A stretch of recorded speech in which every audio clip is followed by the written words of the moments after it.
work with him to start seeing about allocating more resources to get this issue addressed. So hopefully this is not just the end, but this is the beginning of the end of getting this issue addressed. So thank you.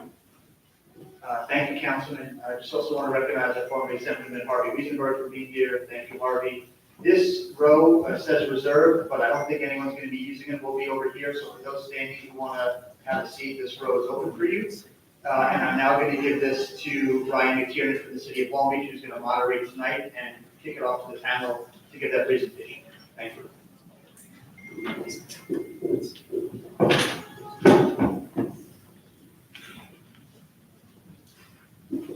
Thank you, Senator. Thank you to the Senator and County Executive Laura Curran, Long Beach City Council, Legislator Ford, and Assemblywoman Miller for making this possible. We're happy to have an expert panel here tonight who I'll introduce shortly. First, we need to take care of some housekeeping. There will be a question and answer session following the presentations tonight. We expect a number of speakers, so if you wish to speak or ask questions at that time, please sign in at the front of the room right here. Speakers will be limited to 1 3-minute question and answer period. And now to our panel. I will introduce them to your left, from your left to your right. First, we have Paul Pontero, who is the Senior Water Resources Engineer at H2M, and will be providing our independent analysis. Next, we have our own John Mirando, the Long Beach Commissioner of Public Works. And we have Brad Hutton from the New York State Deputy Commissioner of Health. And then Lawrence Eisenstein, Nassau County Commissioner of Health. And lastly, Don Irwin, the Nassau County Director of Environmental Health. And with that, I will hand it off to John Mirando, our Public Works Commissioner. Thank you, Ryan. Thank you, Senator Kaminsky and Senator Missy Miller, and Legislator Ford, and our two council members, Mr. Moore and John Bender, for being here tonight. For those of you who were at the July 2nd City Council meeting, so the beginning of this will be repeat, but those that weren't here will give the information that they did that night, and those that weren't here will give some new information and updates on where we've come since then. Each month, the city takes 40 microbiological samples from sampling points throughout the city, 10 per week. The samples are taken from locations in a plan approved by the Nassau County Department of Health. In addition, the microbiological samples taken monthly from each well that was used during that month and quarterly from the storage tanks. These samples are tested for total coliforms, which can be indicators of fecal or E. coli. It takes 18 to 24 hours for samples to be analyzed once received at our certified lab. As to the timeline with the positive E. coli sample, on Tuesday, June 18th, water plant operators collected 10 samples from the distribution system and delivered these samples to Pace Analytical, a New York State certified lab that the city has engaged. Wednesday, June 19th, Pace Analytical notified the chief plant operator that a sample from Grand Boulevard sampling station tested positive for total coliforms, again an indication. All other 9 samples taken that day were negative, meaning there was no total coliforms in any of those samples. Based on the positive sample, Nassau County Department of Health regulations require the operator to collect a resample from that positive location, and 1 sample upstream and 1 sample downstream, and from 3 wells that were operational on the date of the positive sample, June 18th. Thursday, June 20th, the 3 resamples and well samples were taken and delivered to the lab for analysis. Friday, June 21 at 9:30 a.m., the lab notified the city that 1 of the resamples from the upstream resident tested positive for total coliforms and E. coli. The sample was from 421 Grand Boulevard. The staff met with city manager at 10:30 a.m. and at 11 a.m. a boil water notice was issued, a notice which had to be approved by the Nassau County Department of Health prior to issuing. Friday, June 21st, operators took another 15 samples, 12 throughout the distribution system, and 1 from the elevated water storage tank, 1 from the ground level water storage tank, and finished water leaving the water treatment plant. On June 22nd, the lab reported that the results of those samples were all negative. Negative is good, positive is bad. Saturday, June 22nd, operators took another 15 samples, 12 throughout the distribution system, 1 from the elevated storage tank, 1 from the ground level water storage tank, and the finished water leaving the water treatment plant. On June 23rd, the lab reported the results of those samples all were negative. On Sunday, June 23rd, operators took another 15 samples, 12 throughout the distribution system and 1 from the elevated water storage tank, ground level storage tank, and the finished water leaving the water treatment plant. On June 24th, the results of those were all reported to be negative. In addition to the city sampling on Friday, June 21st, the Nassau County Department of Health took 5 distribution samples. One of those samples taken from the Long Island Railroad Station, the bathroom tested positive for total color forms, not E. coli. On Saturday, June 22nd, the Nassau County Department of Health took 5 more distribution samples, including a resample at the Long Island Railroad Station bathroom, which all tested negative. Based on the negative results of 55 samples and none showing E. coli, the boil water was lifted by the Nassau County Department of Health on Monday, June 24th. On June 24th, 2019, engineers from the New York State Department of Health and Nassau County Department of Health spent the day with our chief plant operator and our operators going through the E. coli event and assessing and reviewing the entire operation. Other actions that were taken by the city. At the verbal direction of the Nassau County Department of Health, which was codified by a written directive received on June 22nd, the chlorine residual leaving the Park Place water treatment plant was raised to 2 parts per million, or 2 milligrams per liter, which are both the same thing, in order to maintain a 1.5 part per million chlorine residual in the distribution system. This would remain in effect until the next 4 weekly rounds of routine sampling took place. And just so everybody understands what a milligram per liter or a part per million is, it's basically 8.3 pounds of chlorine in 1 million gallons of water. Other actions taken, the distribution system was flushed on Friday, June 21st, and Saturday, June 22nd, to ensure good chlorine residual throughout the system. Now, generally, we do 2 flushings of the system in the fall and in the spring for 2 weeks at nighttime to remove sediments and percolation from old online cast iron water mains. They're done at night so that we don't just, send out discolored water to the homeowners. Unfortunately, this had to be done during the day, so some people on those days may have experienced discolored water. On June 25th, July 2nd, July 9th, and July 16th, 10 distribution samples were taken and the results of all 40 samples were negative. On July 19, 2019, the chief plant operator and I submitted our level 2 assessment to the Nassau County Department of Health as directed in the June 22nd written directive. On July 19th, we received a report also from the state and county assessment from their visit on June 24th. Based on that report, the Nassau County Department of Health gave us a go-ahead on Monday, July 22nd, to lower the chlorine residual, leaving the plant at 1.5 milligrams per liter. As soon as the county finishes reviewing our assessment, we should get clearance to reduce the chlorine residual back to normal operating levels. By the way, the limit on chlorine in the system that is allowed is 4 milligrams per liter or 4 parts per million. We were putting it out to the plant, the highest reading we had was 2.1 milligrams per liter during that whole period. My evaluation is, I would hope to find evaluation of the incident. It's not unusual for water systems to experience a positive microbiological sample with cause often undetermined. There are many reasons the sample could have tested positive. The sample tap may have been contaminated, the sample bottle may have been contaminated or compromised. Contamination within the residence of the building which the sample was taken, a cross connection within the building that allowed the clean water to mix with wastewater. There was only 1 sample that tested positive for E. coli and 3 samples that tested positive for total color form. This indicates to me this is not a system-wide issue, as all the samples that day, June 18th, were negative for total color form. The residents where the only sample tested positive for E. coli had a water filter. Sometimes water filters are a bed for bacteria. Negative samples from wells and treatment plant indicate that this was not from the supply source caused by the operation of the treatment plant. The cities follow all Nassau County Department of Health regulations, directives, and procedures required to safeguard the public in a timely manner. Our Commissioner of Building Department also acts as our emergency manager. Within 1 hour after the boil notice order, had notified South Nassau Community Hospital of possible E. coli incident. We were informed at that time that they had already been notified by the county legislature. Increasing the supply of chlorine residual to 2 milligrams per liter in the flushing system close to the location of the pot sample was the appropriate and right action to safeguard the public health, even though it might have caused some discolored water complaints. Where are we today? The State and County Health Department report received on July 19th made 12 recommendations. This is the status of those recommendations at this time. 1, Recommendation 1, the city should continue to keep chlorine residual at 1.5 parts per million residual at entry point until the level 2 assessment and injury report has been reviewed by Nassau County Health Department.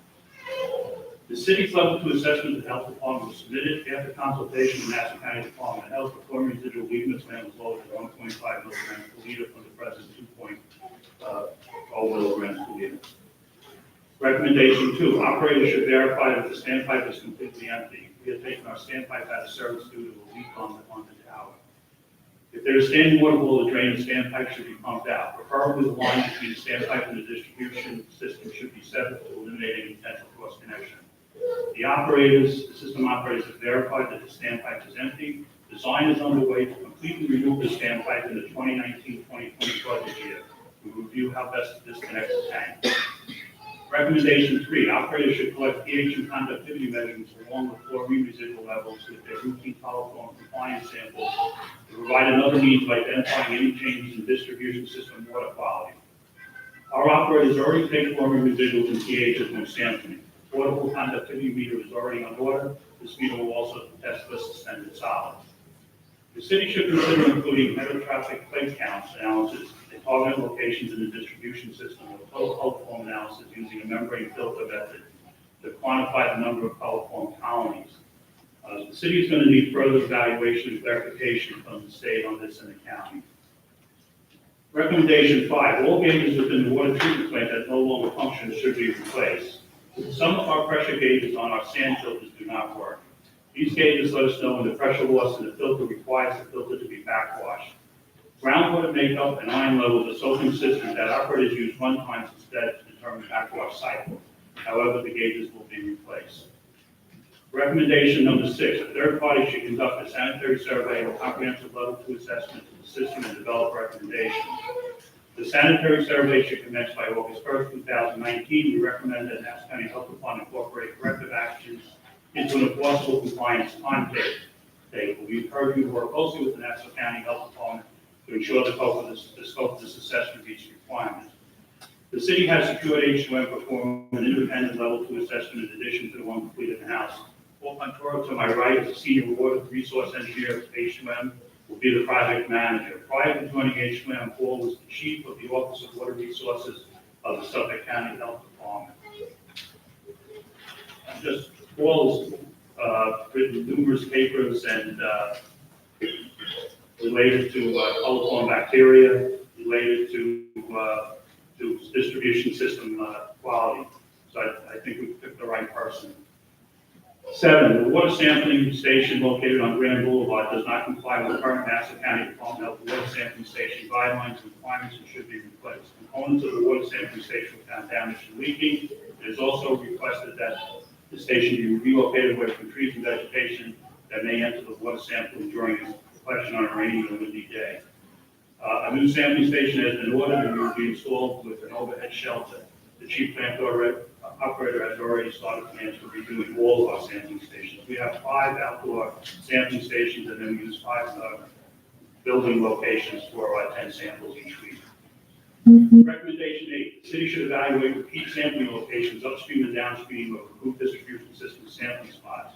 The 2 repeat samples collected on June 19, 2009 were from 2 residential outdoor hose bits suspected of producing results that are not representative of water in the distribution system. One hose bib was near ground level and the other was a short spout so close to the house wall that adequate cleaning of the hose bib prior to sample collection is difficult. Both residents reportedly have home filtration systems. Modifications to sampling locations should be approved by Nassau County Health Department. We will be evaluating potential locations for repeat sample, assuring there are no internal issues which could impact the validity of the sample, with the understanding that we need to do repeat samples in these locations that are readily accessible and representative of the distribution system. Recommendation number 9, the city should conduct a survey of all routine sample locations to ensure that they were approved by Nassau County Health Department. The current construction standards are listed on the approved sampling site plan and map. The chief plant operator has finished the survey and will be submitting an update to the Nassau County Department of Health for approval. Recommendation 10, the city should provide periodic refresher training to staff regarding proper sample collection techniques, sample preservation, and transport. All our water plant operators are licensed through the state. and all go for continuing education in order to maintain their water plant operator's license. Each year, a class is given on sampling. Based on this recommendation, however, the city will request that base labs come in and give an in-house class just to our operators. Recommendation number 11, the city should evaluate the adequacy of its cross connection control programs to barriers to back siphonage and contaminants into the distribution system. Recommendations regarding the cross connection control plan are included in our 2019 sanitary survey letter prepared by Nassau County Health Department. The city uses an outside vendor to follow up on testing the devices. These are backflow prevention devices that prevent, we have over 8,000 connections to the water system for homes, businesses, and commercial establishments. These devices prevent backflow into the system. While there's been a significant improvement in device testing compliance, the program on evaluating hazards in commercial establishments does need improvement. I'm recommending additional training with our meter reader on evaluating degrees of hazard and follow-up on device requirement. Recommendation 12, the city of Long Beach should further evaluate the Park Place treatment plant system as part of a sanitary survey to determine if the open basins are potential sources of coliform and E. coli contamination. On December 4, 2018, the City Council authorized DPW to engage H2M engineers to develop a plan for covering the open air basins. We have already received a preliminary report and have asked H2M to make an application to the state for Water Infrastructure Improvement Act grant that covers some of these costs. This time, we're going to turn it over to Brad Hutton to speak about E. coli contamination and microbiological issues. Thanks, John. Good evening, everyone. As John said, my name is Brad Hutton, and I serve as the Deputy Commissioner for Public Health with the New York State Health Department. I've been in the department for 25 years. My background is in communicable disease epidemiology, and one of the things I really love about my job is that subject matter experts in each of our different program areas are national experts. When it comes to water supply protections, they're national experts among their peers, and the same with respect to communicable disease control. Tonight, I'd like to give you some information on the series of activities that are undertaken at the state and local level to investigate cases of E. coli from a communicable disease perspective, to hopefully give you some more information about all that we do to protect you, and then also some additional information from a broader perspective on the system of controls that we have in place for public water to also protect you against, in this case, microbial contamination. And then, of course, look forward to any questions that you have and provide you with some information. You have a beautiful community. I'm glad to be down here and sorry that it's under these circumstances, but again, happy to provide hopefully some answers to many of your very good questions. I want to thank Senator Kaminsky, Assemblywoman Miller, other city and county officials for setting this forum up and for providing support and really advocating on your behalf right when this was hitting and through the current day. First, I want to give you a little bit of background on E. coli, because most people don't realize it's all around us. It's common in the environment. It's in your intestines. You may not know it, some of you might, but we have microbes that live in us and on top of us all the time. And there's this wonderful symbiotic relationship that we have with bacteria that sort of maintain a nice, healthy, steady state. And so there are many strains of E. coli that are not harmful to humans. And in fact, can actually be helpful to protect you and part of the line of defense. However, there are strains, it's a large family of bacteria that are more likely to cause human disease, and those are the ones that we're concerned about. Some of them are called Shiga toxin emitting. That happens to be a toxin that is partly part of the disease process that makes us sick and it creates a lot of the symptoms that we have. We focus a lot of our attention on Shiga toxin emitting E. coli. And those are all, every single one of them is reportable to the state health department. When labs do tests that are ordered by your doctors because you have diarrheal illness, if the lab finds that it's an instance of E. coli and it's a Shiga toxin emitting E. coli, it gets reported to us within a day electronically, and then it gets parsed out to the appropriate county health department for investigation, depending on where you reside. That triggers a series of activities, that our communicable disease detectives undertake, including interviewing the person who had that disease. You should know that we have hundreds of cases of STEC, we call it, Shiga toxin emitting E. coli, hundreds of cases statewide each year. It is unfortunately one of the more common bacterial causes of human disease. Every single one of those gets an investigation, and there's a questionnaire that Dr. Eisenstein here in Nassau County staff call up that case or another loved one or caregiver and ask them a series of questions to try and get at the bottom of what a potential source is. You should know that fortunately now in the 21st century, the leading cause of E. coli infection is foodborne disease. That's in large part due to some controls that we put in place over the last century here in water disinfection. So still, every single one of those cases are investigated. We ask individuals where they've been, what restaurants they've eaten at, what kind of foods. Our lab, we have fortunately one of the best state public health labs in the nation. They're able to do some really fancy molecular testing. You might think of it as a fingerprint of the bacteria. Every single one of those Shiga toxin E. coli's, we ask the provider who diagnosed the case to send the remaining sample. It comes up to our lab, they do some testing, it takes about a week, and ultimately we get a molecular fingerprint for every single one of those cases. We then submit it to a national data bank because all other states have their samples tested as well, and we compare those fingerprints. And oftentimes, we're able to identify that it matches another case, sometimes in another state, sometimes in another county. And that's really important information because when we identify that it's part of a cluster, we're able to compare people who are infected as part of that cluster to see what are their exposures that were in common.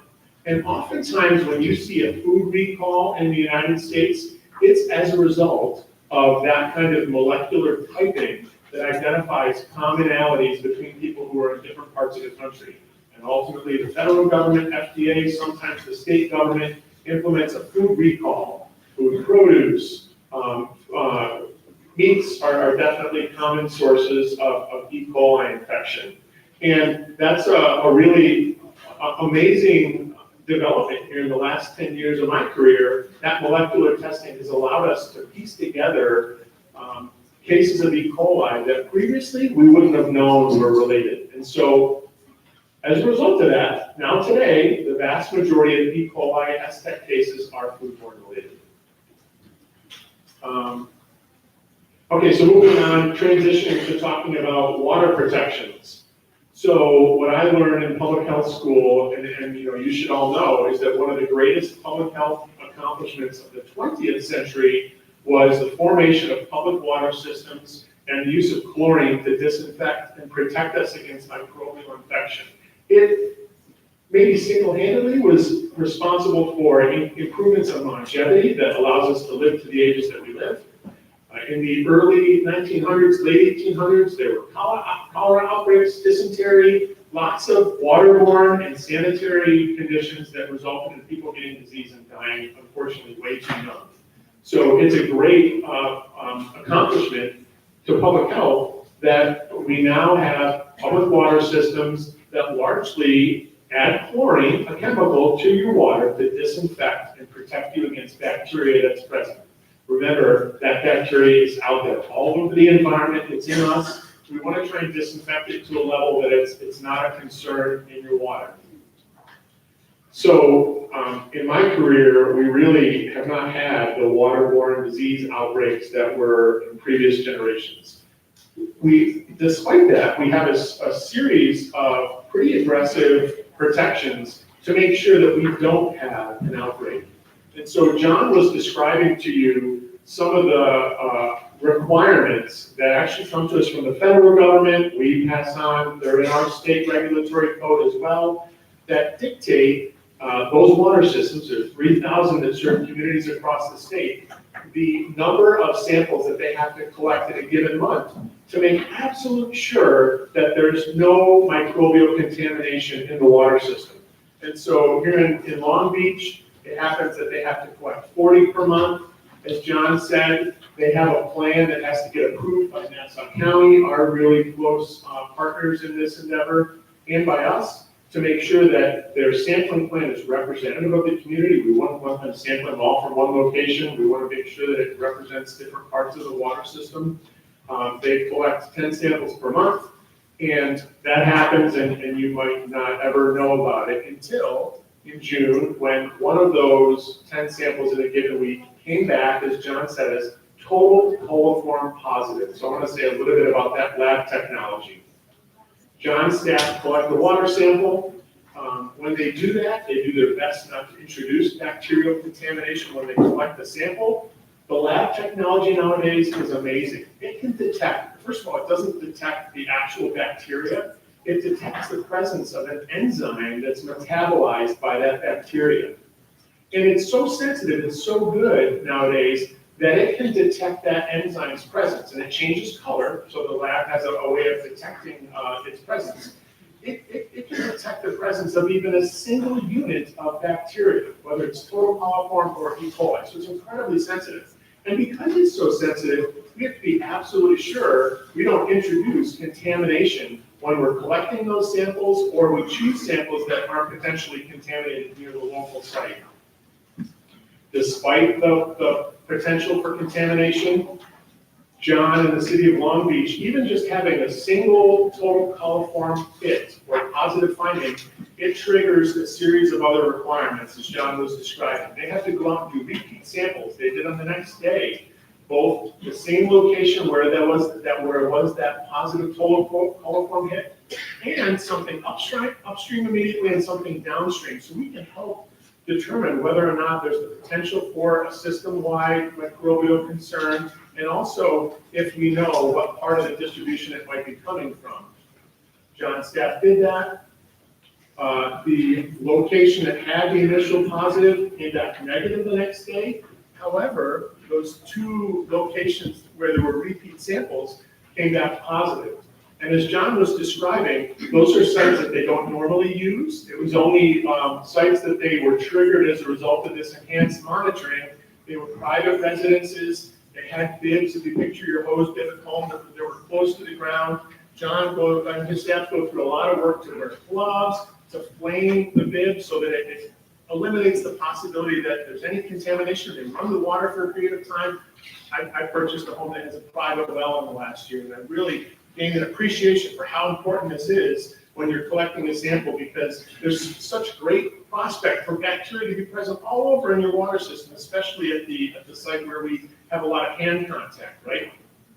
So those samples came back positive automatically as a result of that. There's no discretion. This was not us getting in a room and deciding, do we do a boil water order? It's required. We have to do a boil water order. And that's because the system that we have in place to protect you all against waterborne disease outbreaks is incredibly precautionary. We don't want to take any chance. At that point, we don't want to wait a day and collect additional samples and see whether or not there's any potential risk. It's a boil water order. So everyone kicked into action.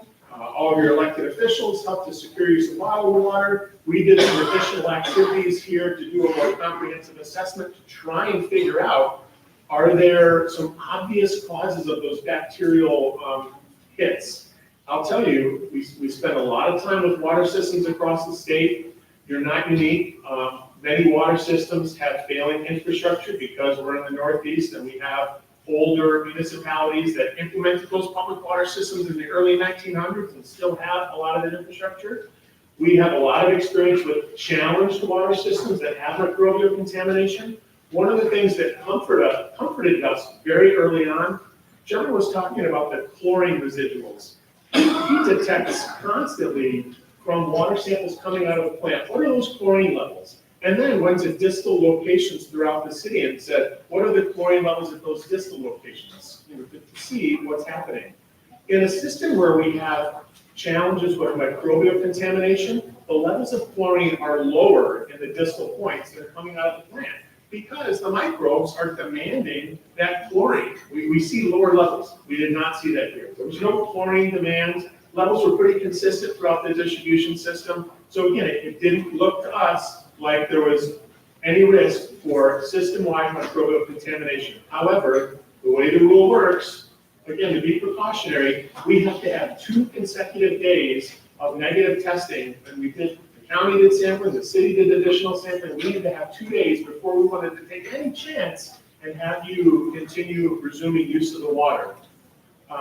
We offered a lot of recommendations that John went through. One of the ones immediately that I know is creating concern in the community is we asked him to increase the chlorine levels. Again, to be safe, let's ramp up the chlorine. The staff spent a lot of time flushing it through the system. If we're going to increase the chlorine, we want to make sure that higher chlorine level gets all throughout the distribution system, so we can disinfect any of those pipes. How many miles of pipes, John?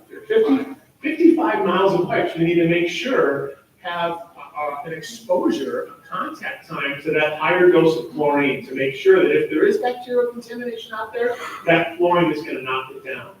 That does unfortunately create taste and odor concerns, especially if you're used to a lower level of chlorine.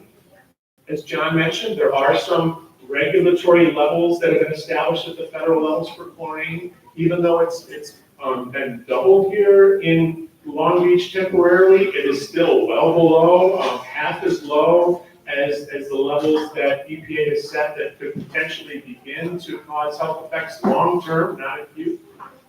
However, that definitely results in some inconvenience, and I know that that's part of the complaints you're going to have questions and concerns about here tonight.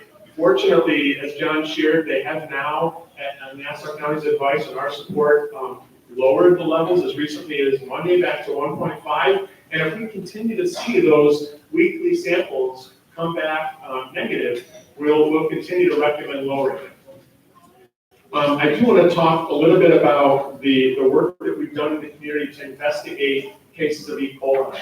Because another thing that we do when we have a boil water order is something called active surveillance. We don't want to just wait for labs to report their cases of E. coli infection to us. We want to go actively out and find them, contact hospitals, contact healthcare centers, say, hey, do you have any E. coli? We want to be really sure we know about all the cases. We did that. We investigated the cases. We did have one case locally where we recently concluded the investigation, and it was a definitive link to a foodborne source. Remember, as I mentioned earlier on, we have amazing molecular testing that's done at our Wadsworth Center that enables us to compare samples to all those samples that are found nationally. It was a match to patients in other parts of the country that are already subject to a food recall. It's a definitive match, and what that means also is it's definitively not associated with anything to do with the water system. We've gone out and investigated all the potential E. coli cases, and we're here to tell you today that you really are not at any risk right now from microbial contamination due to the water, and you probably never were. However, we have a system in place that we don't want to take any chances. We want to have absolute protections in place to make sure that we don't have any risk. I think I'll pause there. Did you forget anything we should cover? And turn it over for questions. Go ahead, Larry. Yeah, go ahead. Dr. Eisenstein. Good evening. My name is Dr. Larry Eisenstein. I am your health commissioner. I've been at the Department of Health for about a decade. I want to thank the community for your response and your interactions with the health department with questions. I think Commissioner Hutton just gave a really thorough recap of what happened here. I just want to share with you a little bit about what we did in the health department and different from what was said. So one of the questions that I was asked right after this happened was it difficult for you to sign the boiled water order? Was it a tough judgment call? And I think it's important that we reiterate that the actions that the health department took are protective, and it was not a judgment call. It was all prescribed under code. The code required us to do a boiled water alert, and I'm extremely appreciative that when that's the case, we don't want our residents drinking the water. And so I immediately called my boss, County Executive Curran, who did an amazing job helping us organize a press conference. In a matter of minutes, a press conference happened. And I think we heard that the lab reported it at 9:30, and by 11 o'clock in the morning, with the help of the press, we were getting the message out to this community to take precautions and not drink the water temporarily. And the goal was certainly not to incite fear, but the press was a wonderful partner in helping us get the message out, the education out to our residents. So we have to thank them. Our staff worked around the clock. We set up a call center, and the first evening we took over 500 calls. We kept the call center open from residents. Most of the residents were local residents, some were from other parts of the county and even the state asking if this involved them. So there's a lot of work that goes into this. Water protection is one of the key components of a good public health system, and clean water really is historically one of the, if not the main factor that has added longevity to people's lives. And so much work goes into it, so I'm very appreciative of all that's done. My director of environmental health is our director for all of us of environmental health at the Nassau County Department of Health, Don Irwin, came from the Water Bureau. He's a director of water protection for many years, so he has the expertise. Our staff has the expertise in this. A lot went well. The disease investigation, whenever a reportable disease comes in, our disease investigators evaluate it, try and find the source. There's a series of questions that are asked that help us try and identify the source. And the purpose of the health department, when it gets down to it, with all the different offices that the health department has, our purpose is that our residents don't get sick. Period. That's why the health department exists. And so all of the actions that we take when there's a potential risk is to try and ensure that nobody gets sick. The actions that we take when somebody is sick is to try and make sure that nobody else around that person gets sick. And so the efforts that happen in this, thorough questioning, thorough evaluation is done. The law requires when there's approximately 80 or so reportable diseases, which by law have to be reported to the health department. The health department then, our disease investigators then ask the questions as was discussed before. If it's around food, they ask food questions. Where did you eat? What did you eat? Did anybody else in your household eat the same thing? It's a puzzle. It's a puzzle to try and solve the source of illness. If it's a different kind, if it's a respiratory illness, what room were you in? Were you on an airplane? Did you travel? So our disease investigators are excellent at trying to pinpoint the source, and our goal is to eliminate the source of transmission of disease. And the code helps us be proactive and protective. I think it's a very important point to reiterate that all of us have some E. coli living in us. There are many strains of E. coli. They're not all harmful. Some of them are helpful. Some of them, however, can be very dangerous. Some of them can be deadly and are deadly. And so the actions that we take are to protect you, to keep everybody safe. When we see the possibility of our residents getting sick, it pushes us to take the action. That's why we're here. And so that's what happened in this case. I have been asked, we heard that there are hundreds of confirmed cases of E. coli in New York State every year. I assume somebody's going to ask if there are cases in Nassau, so I'm just going to come out and share with you. We do monitor all the cases of reportable E. coli. Typically, the E. coli that emit this Shiga toxin, which is a chemical that causes disease. And we've had about 50 cases in Nassau County, countywide this year. That is not unusual. That is more or less typical for a year. Of those 50, 27 of them are confirmed, which means the analogy I use is if it flies and it quacks, you think it's a duck, and then you get a blood test that shows it's a duck, that's confirmed. We have about 25 or so, 24 that are probable, and that means it flies and it quacks and it swims, but we don't have a blood test to confirm it's a duck, but it's most likely a duck. So when you combine probable and confirmed cases, Nassau County has had 5 cases in the whole year, and not relating to water at all. Just some of them are from various causes. Some we know the source, a food source or another source. Some will never know the source. We've had, of the 50 cases, 2 confirmed cases in the entire year of Long Beach residents and 1 probable case in Long Beach residents. So the total of E. coli cases in Nassau County this year, to date, or to this week at least, is 3 cases of Long Beach residents.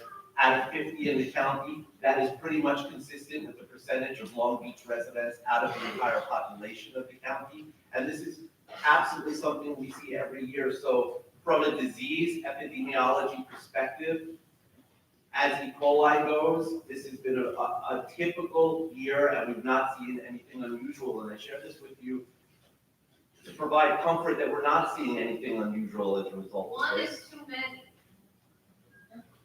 One is too many. You have 2 confirmed cases.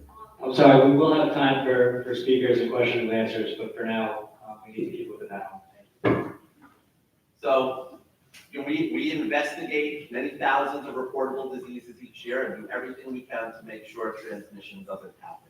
So that's the summary of what's gone on. We want you to know the numbers and understand the risk and the reality of it. Certainly, if you have water-specific questions, expertise at this table, we'll be happy to answer. And I want to leave plenty of time for questions. So Don, do you want to, or?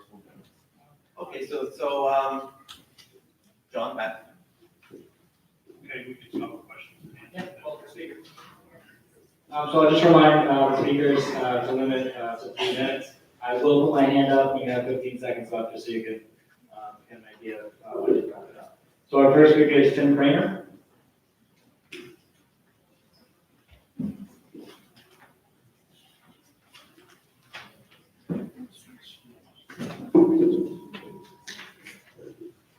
Hi. Hi, first of all, I want to thank everybody for coming out to Long Beach tonight to hopefully answer some questions, and I also want to thank our elected officials for putting this forum together.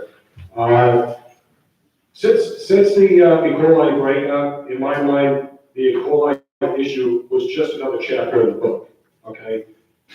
Our water problems and issues, in my mind, have been going on for decades, okay? There are times in my own home that water comes out of our tap about the color of the chair you're sitting in, okay? It's that dark. Not always, this doesn't happen always, but there are times, and along with that comes the odor and the bad tasting water as well. And this is not specific to my home. This is not specific to any one area of Long Beach. Since social media has come about, people have been posting, their bad water quality. And, in my mind, this is a public health crisis, and this will not get corrected until we define it as such. And I have some questions, and hopefully John will be able to answer for me. What is the material that our fresh water pipes are made of? Okay, well, we have 55 miles of water main, and a lot of those mains originally put in were made out of online cast iron. In other words, they were all cast iron. Okay, so, Let me answer the question. go ahead. Since 1986, we have replaced over 10.25 miles of that pipe with up-the-line cement line pipe to prevent tuberculation and deposits on the walls of the pipe. That 10 miles, not counting services and hydrants, cost over $7 million. So that, over that period of time. We treat when water is pumped up out of the wells, it's very acidic. We have very low pHs. We're taking water from 1,300 feet deep in the White Aquifer. So it's very acidic. So we treat that water with lime to raise the pH. And what we do is we treat the water to a point where the Langmuir index is just positive, so that we deposit on the water main either calcium, things of that nature, or suspended solids, so that we don't corrode the pipes and eliminate them. As we do any work now, and we do 2 major road projects a year, where we replace the sewer lines, the sewer mains, we replace the water main also with up-the-line pipe. We have 2 more projects scheduled for this year. In addition, many of the services that hook up to the homes are made from galvanized pipe. Galvanized pipe also tuberculates. We replace those services with copper services now. Right. So, there's 45 miles more of main. So 10 of the 55 have been replaced with lined, Line Smith, and the other thing is, remember, when the original system was built, probably the water demands were less, so you have smaller pipes, you have some 6-inch pipe, which means the velocities are quicker in the pipe, and they will stir up sediment when there's whether a street sweeper grabs a, hydrant or something like that. Right. So that will disturb sediment. That's why we do flushing in October and flushing in May. So do we know the age of the other 45 miles of pipe, roughly? We roughly know the age of the areas of pipes, yes, based on when the Specific block to block? Yeah, based on when the areas were developed. And roughly how old are those, would you say, roughly? Well, I mean, without taking a broad stroke. Some of the pipes could be as old as 75, 80 years old. Okay, and that's certainly a concern. So is there, so the plan in place is, as the roads need to be replaced, we replace the pipes? As we do complete road projects, we make sure we replace the water mains, the water services, and the hydrants. So I just want to sum up, I think I'm almost finished here. So I think it's an overall infrastructure issue. I believe that. Water tower, pumping station, piping in the ground, everything's got to be scrutinized, everything's got to be looked at very closely. And, having water come out of your tap, that's that color of the chair, okay? None of you guys on this panel will ever convince me that that's normal, okay? It needs to be replaced. I would make one request about the discolored water. We don't get as many calls in the office about discolored water as you think, okay? Generally, when we do it, it's hysterical. I've been at this cold water for 20 years, I've never called once. Right, so what I'd like to ask people is opposed to posting it on social media, please call a public works office so we can start tracking where the issues are. That helps us do a better job of planning each year when we're gonna replace roads and where our most problems are. That's good advice.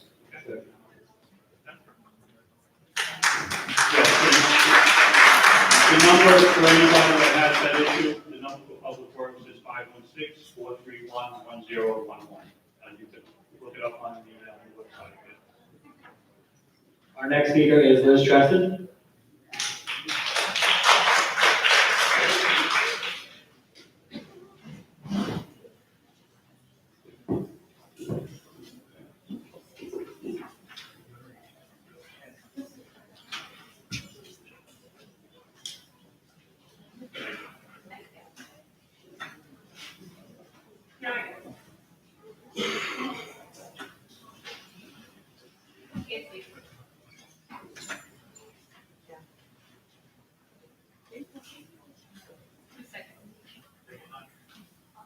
I appreciate you standing, thank you.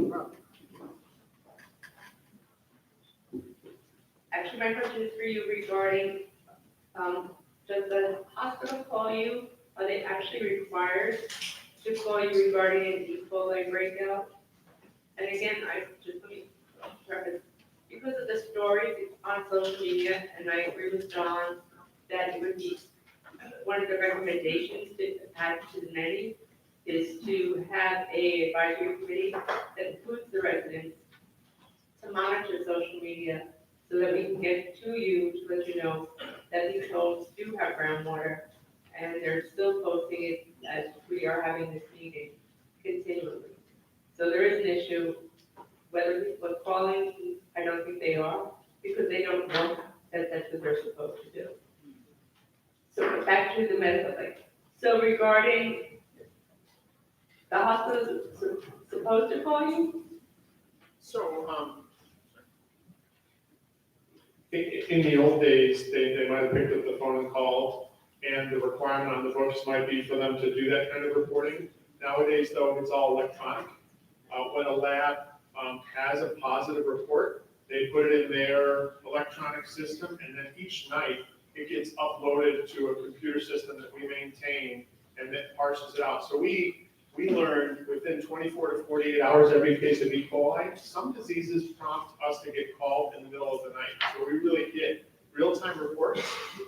However, as I mentioned here, we didn't wait for those lab tests to get reported to us. We actively called out, working with local officials, called all the healthcare providers in the area and said, hey, you got any E. coli that you haven't reported yet? What are you seeing? Are you seeing symptoms that might be consistent with it? Because we didn't want to rely on that upload, but it happens pretty much near real time nowadays. I appreciate that. And again, I appreciate the three of you standing. Thank you.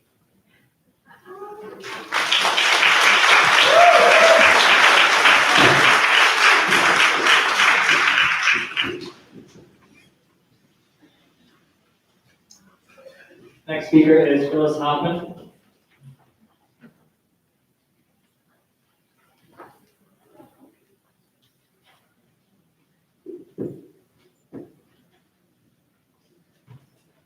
Yeah, hi. Thanks, for everything. I still don't really understand why we have groundwater. I did call many years ago to find out why is my water brown. I called your office.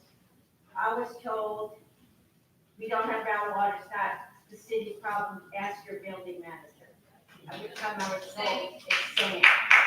So I don't understand why is the water brown, and what are the health implications of this brown water? Because my daughter takes a bath in it, I'm cooking, I'm trying to use my Brita filter, but that's turning brown, my bathtub turned brown. Why is it this brown water? Okay, often in a large apartment building, it is an internal problem, but if you have an issue with discolored water when it happens, if you can give us a call, we will I send, did, well, you said many years ago, I've been here 2.5 years. We send somebody out to the building to do an investigation. Often it can be because of the boiler in the building, sometimes they run the temperatures too high in the boiler, and that will, disrupt the chemical makeup of the water, which will allow any iron or sediment to settle out of the water. And then when you get a large flow, it disturbs that boiler, disturbs, especially in places like bathtubs. If you turn on hot water quick, you can stir up the hot water tank, things of that nature. So if you get another discolored water, yeah, if you get discolored water again, call our office, and we'll send somebody to do a complete investigation in the building to find out if it's coming from the building or the system, and we will determine what the issue is. okay, I will, but, it's periodic, it's on, it's off, it's on, it's off. And as I explained, water flows through the pipes at a certain velocity, which keeps things kind of settled. But somebody opens a hydrant for a street sweeper, somebody opens a hydrant for a sewer truck, somebody opens a hydrant for a fire or a fire call, that reverses the flow, it increases the flow, the velocity increases, and that can stir up any sediment in May. Again, as I said earlier, that's why in May for 2 weeks and in November for 2 weeks, we flush the system to remove any of those sediments and try to reduce the number of problems. It'd be a very difficult task for us to replace 45 miles of main and galvanized services all in, a time where we do them as our budget allows. But is this groundwater safe? It's not aesthetically nice to drink, but there's nothing dangerous in it, it's just iron and sediment. You drink the groundwater. So I'd like to address that a little bit. Don Irwin from the Health Department, Environmental Health Director. Generally, that groundwater contains iron, whether it's coming from inside the main or from the well.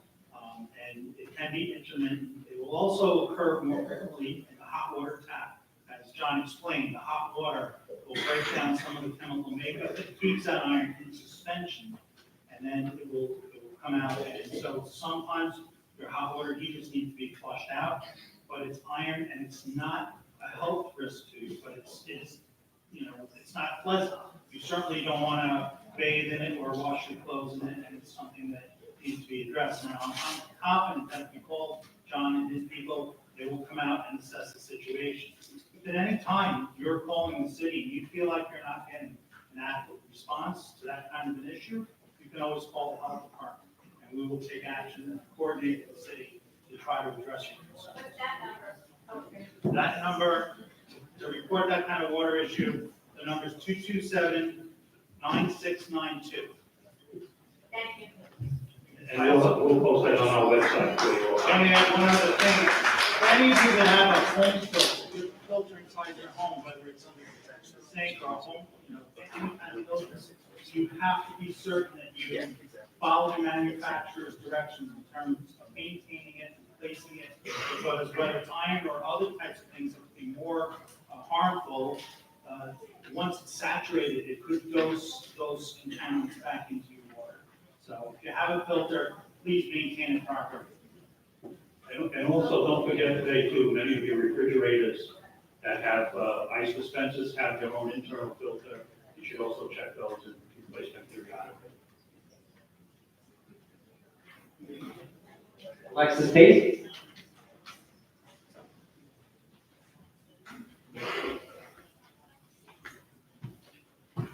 Hello. Some of you have spoken to Mr. Irwin, I know you and I have spoken. And just so before you all speak and make the announcement, I am the parent of the child who tested positive to E. coli. I'm also the parent that was informed that it was not linked to the water and I want to state publicly that when you took your intakes on myself and my child, I shared with you that I ate a bison burger. I also shared with the Department of Health that my daughter that evening was not feeling well, that I ordered her chicken nuggets and she could not eat bison.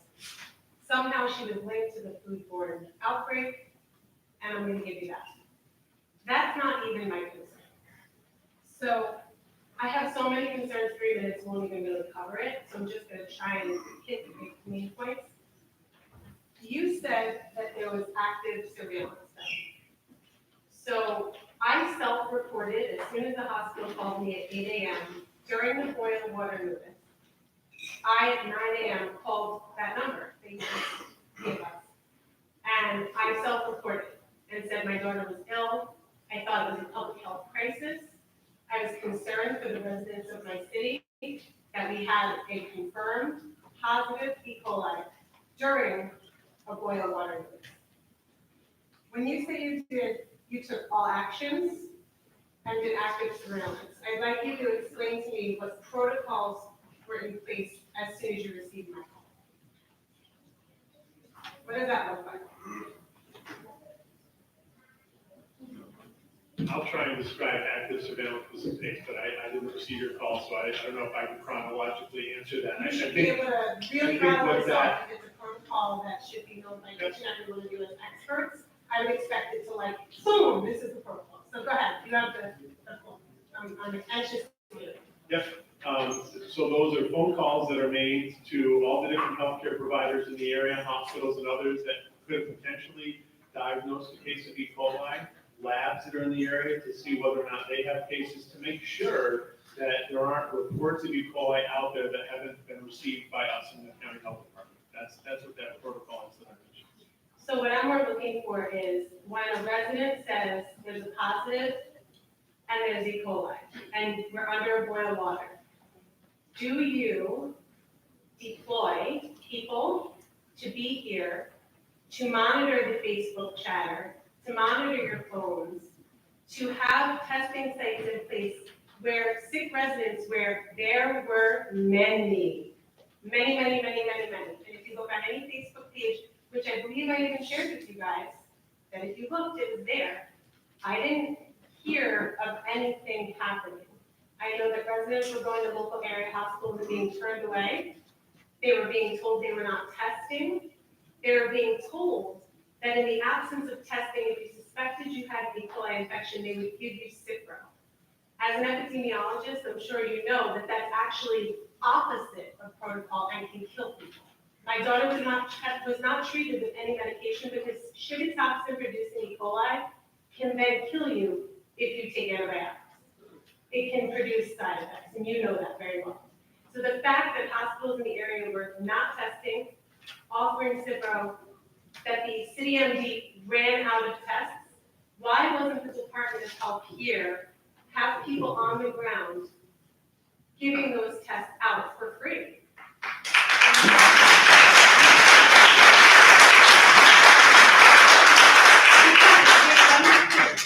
At that point, this was June 23rd, you did not know where the E. coli came from. All you knew was there was a concerned parent of a very, very sick child who was almost dying, having active flooding diarrhea, who already is immune suppressed.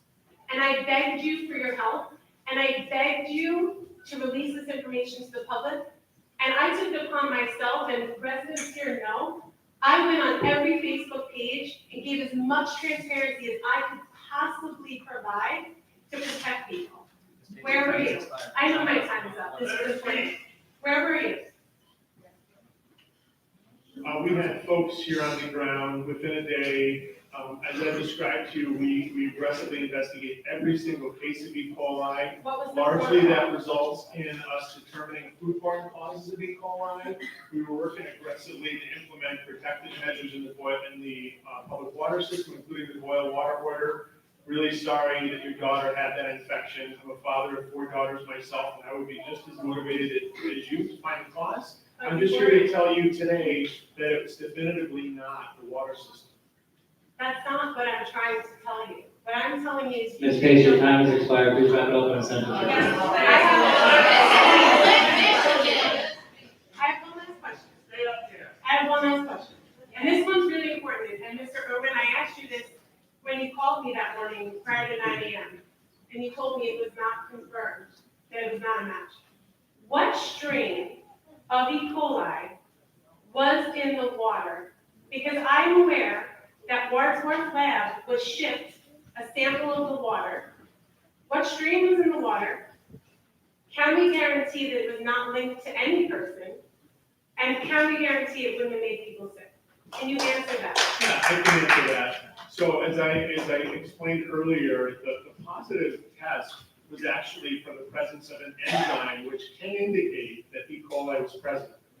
Then we took a remaining sample from that water sample that the city had and attempted to grow that bacteria in culture on plates to make sure it's truly bacteria, and we were unsuccessful growing that bacteria, which indicates that it potentially was either not present or present at such a low level, or potentially a strain that wasn't one that causes human disease. So again, as I explained earlier, the system does sampling to make sure that if there's any possibility of presence, including just a color code for enzyme, it didn't mean that there was actually bacteria that are present in the water. And I'm just gonna point out the recommendations of the New York, the health department. Ms. Case, your time has expired. I get it. We have a dozen other speakers. Please wrap it up in a sentence. I'm pretty sure it doesn't have people are interested. One answer, she's trying to get them. So I just want to point out lastly that there was a recommendation made in the list that you rattled off, Mr. Miranda, and it says here that sampling collection techniques, sample preservation, and transport requires a refresher training. So I just want the public to understand that it is quite possible, reading it between the lines, that water sample was not protected, was not transported correctly, and therefore could not have been tested, and conveniently could then not be linked to any cases in the city. Well, All of this is irrelevant. unfortunately, we'd be wrong about that because Okay. the sample went through proper protocol, proper chain of custody, and the sample did not go from the city to the state. The sample went from the New York State Certified Lab to the state. Yep. We had nothing to do with that transport of the sample from the lab to the state. And are you Actually, I aware? think just to add to that, the intent of that recommendation was to make sure that there wasn't any possibility that they were introducing bacterial contamination in the way they collected or transported it. Less concerning that they were actually missing the presence of bacteria. I think since my time is up, like I said, I could stand up here and talk to you guys for an hour. I think that the bottom line is that the Department of Health, in my estimation, as a resident of Long Beach, as a resident of Nassau County, as a American citizen, you failed me on every level. I had to take it in my own hands to protect my family. I also think you failed the residents of the city of Long Beach. I want this to be a wake-up call. I'm not standing up here to shame you, because you already should hang your heads in shame a little bit. You know, you can do that quietly in the corner. Thank you, Ms. Case. Your time has expired. Arlene Iden is our next speaker. What I'm asking you to do is just do better next time. the meeting over 6 minutes. Got it. You live here, you should be worried. You should be letting me speak. Arlene Iden, please.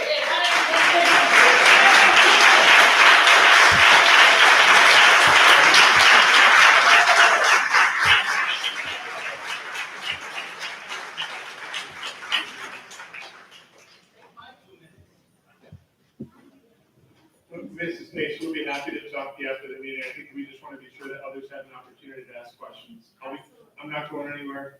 Sounds great. Good evening. I have a question that does not relate to E. coli, but it does to water. There has been a lot of information lately about contamination in the water on Long Island. Among the chemicals, I am no scientist, but among the chemicals that were listed were 1,4-dioxane, strontium, chromium-6, fluoride, and chromium. And I was wondering, since the reports I have seen have said that there are so many different water districts on Long Island, the implication was that not all of them are as infected by these as others may be. I don't know if any tests have been done, or I would like to know also whether there has been any comparison of Long Beach to other communities in Nassau County regarding the amounts of contamination. Well, want me to start that? First of all, in Long Beach, we're very, very fortunate that all 8 of our supply wells draw water from the Lloyd Aquifer. The Lloyd Aquifer is the deepest aquifer and most pristine aquifer on Long Island. We have found no incidents of 1,4-dioxane. We've found no incidents of strontium. We have found no incidents of any of these other SOCs or VOCs. We're very fortunate. Our biggest concern with our supply is going to be saltwater intrusion. And the city is undertaking a study to determine if and when we might expect saltwater intrusion and what some of our options would be at that time. So we are very fortunate that the source water we have, other than iron, which exists naturally in the water and we remove at our treatment plant, really very lucky that we're not facing any of these new contaminants. And so you're correct, there are 46 water systems, public water systems in Nassau County, and some do have their source water, their well water contaminated by chemicals, which is a legacy of the industry and commercial, leaking and dumping over decades, many, many decades. All of those water systems have to remove those chemicals before that water can be put into the distribution system and delivered to customers. So that water is tested before it's treated, it's tested after it's treated, and then it's also tested on the town distribution system. That's done by both the water supplier and the health department. And that way we can be sure that that water is meeting all of the water quality standards and is safe to drink. Now, as John said, Long Beach is very fortunate because they don't face any of these challenges with the chemical contamination, and that's because the wells are the deepest aquifer of Lloyd Aquifer. And just as a follow-up to that, if you're interested, on our website, each year we're required to do an annual water supply statement. And in that statement, we show all the testing that we do for various constituents and what the results are and how they meet standards. So that report is on our website under Public Works, under the water supply. You can actually find that report and other information on water at longbeachny.gov/water. Thank you very much. It's nice to hear something good about Long Beach's water. Mary Gold.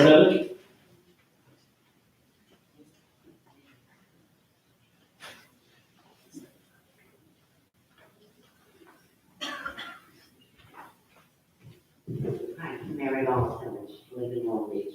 My question to you is, when you did this testing, and you mentioned clusters, was there a cluster? I mean, I'm hearing all these people that got sick and were refused testing, which I'm not so sure a hospital can turn you away and not test you, but you said that you get the reports electronically. Did you find a cluster in that area where it was contaminated? So, as I stated before, E. coli which produce Shiga toxin are reportable by law. The lab, or even if suspected, a doctor by law should report it to the health department. When the lab has it, it automatically comes to us electronically. So we also reached out and asked, are you seeing this? And the fact is, we, to this day, have not identified any cases of E. coli that tie epidemiologically to this water sample. Zero, none. And that's a fact. And so we look for larger numbers of illness. So the state has monitoring systems where if all of a sudden there's a lot of respiratory infections in a certain area, for example, during flu season, that triggers us an alert, that kind of thing. We didn't see anything out of the ordinary. Now, there's always a certain level of people who are experiencing gastrointestinal illness, respiratory illness. Some gastrointestinal illnesses we do tend to see higher in the summer, other things we see higher in the winter. And our disease investigators monitored very, very closely and did not find, and certainly found no cases of E. coli, and did not find any unusual patterns around this water sample.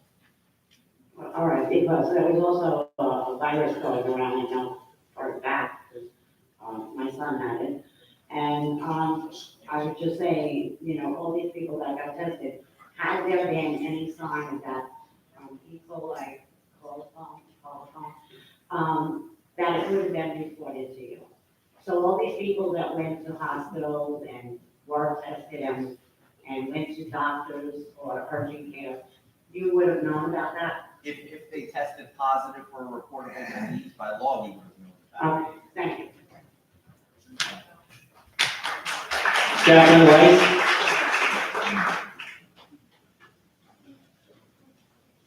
Hi, gentlemen. Hello. Jacqueline Weiss. I am a mother of one of the children who were diagnosed at the hospital the day after Long Beach announced that there was an E. coli outbreak and boiled water poisoning. My first question is, during the reach out, did you reach out to them? When we do active surveillance, we have 10 hospital partners, we reach out to all of them. Is Winthrop one of them? Yes. Okay. After the 4 days that we spent in the hospital, I called the New York State Department of Health, and I spoke specifically to an individual in your department, sir, and she said that my daughter's E. coli positive test was not actually given to the State Department, or that it was not found. So my daughter isn't showing to be one of the individuals who was tested positive for the sugar toxin E. coli outbreak, which naturally would come from a place of ingestion. We live in the area. And it happened a few days, well, I'd say a week before Long Beach tested the water. My daughter was extremely sick.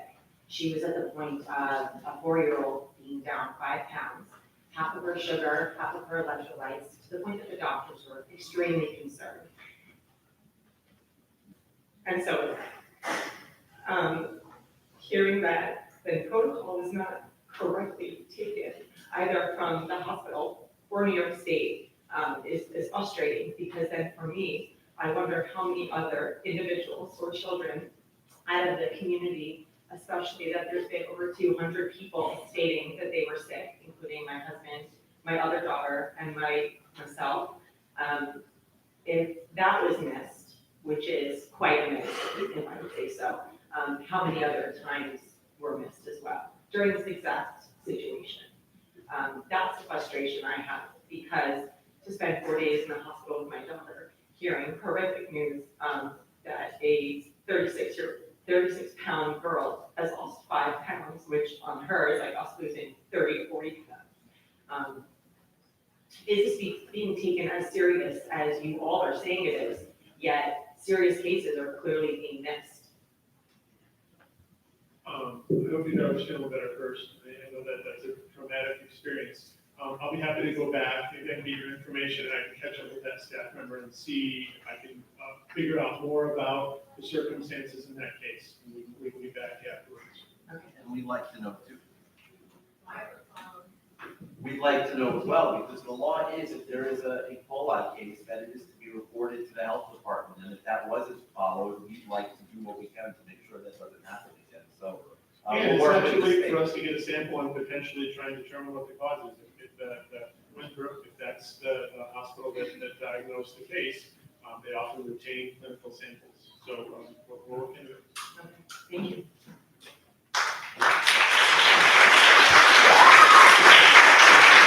Christina Taylor?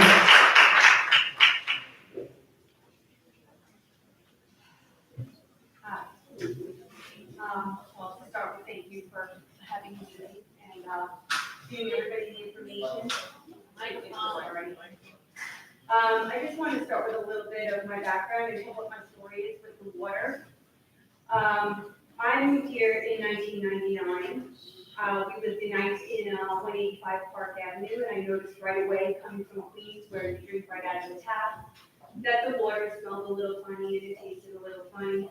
But being a lot younger and a little more carefree, I just put the water in a Brita, and that seemed to do the job for me. A couple of years later, we bought our house on Lincoln and Broadway, and I noticed that we still had the same problem, that the water is periodically brown, smells funny, tastes weird. But for that, we started adding house filters to our drinking taps, and filter added to the refrigerator as well. So in 2005 and 2010, I gave birth to my 2 boys. My second child, Chase, was a little more sensitive than my older child. And after Hurricane Sandy hit, after 2012, he was 18 months old. He kept getting sick over and over with ear infections, sinus infections, colds, respiratory infections, bronchial infections, bacterial infections. They kept giving him antibiotics over and over and over again, and no doctors could tell me what was wrong with him. Until one day, which was the final stroke, Chase, with my child named Chase, he came up with 104 fever, passed out in my arms, stopped breathing, and had a febrile seizure. Out of pure instinct, my husband hit him in the back with this large slam from his throat, and we drove our limp toddler to South Nassau Hospital. Again, none of the doctors could tell us what the problem was, why my child kept getting sick. It was the scariest moment of my life, and I felt helpless because I couldn't do anything to get this child better. So, again, so after that, I took notice of the groundwater in my bathtub one day, and I made the correlation that the groundwater is also coming through our drinking taps, through our refrigerator, through our sinks. I'm cooking with it and bathing my kids with it. So against my husband's wishes, I bought a Poland Springs cooler, and it was only weeks before, oh wait, I'm missing one part. Everybody in my sick was sick continuously for weeks on end.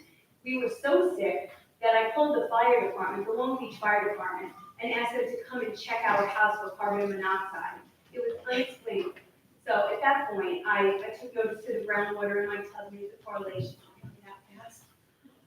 Anyway, so miraculously, everybody has gotten better, and we really haven't been sick out of the norm. But I don't believe that citizens should be drinking out of plastic bottles for years on end. There are cancers that are related to it.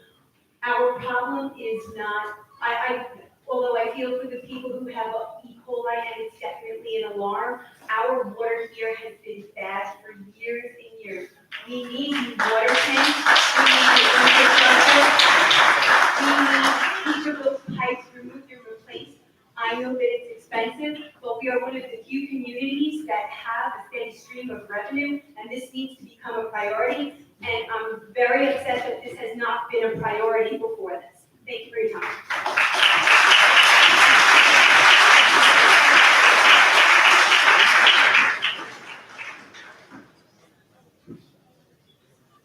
Glenn Spears?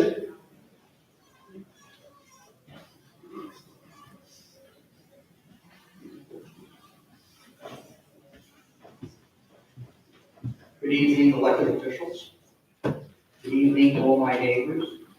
It's wonderful to see you all come out for such an important issue. Experts, I do recognize everybody here as an expert, and everything you're saying here is wonderful tonight. We've been talking about this, as has been brought up by other speakers, going back to the 1970s and 1980s. We can go back to a report done in 1983 by Hosmacher and McClendon. That was the beginning of H2M, or at least part of that firm was the beginning of H2M. They suggested at that time we replace the two water towers. Those water towers are both over 100 years old. Over 100 years old. There was actually a bond issue to replace the standpipe back in 2004. The city refunded the money and never built the new tower.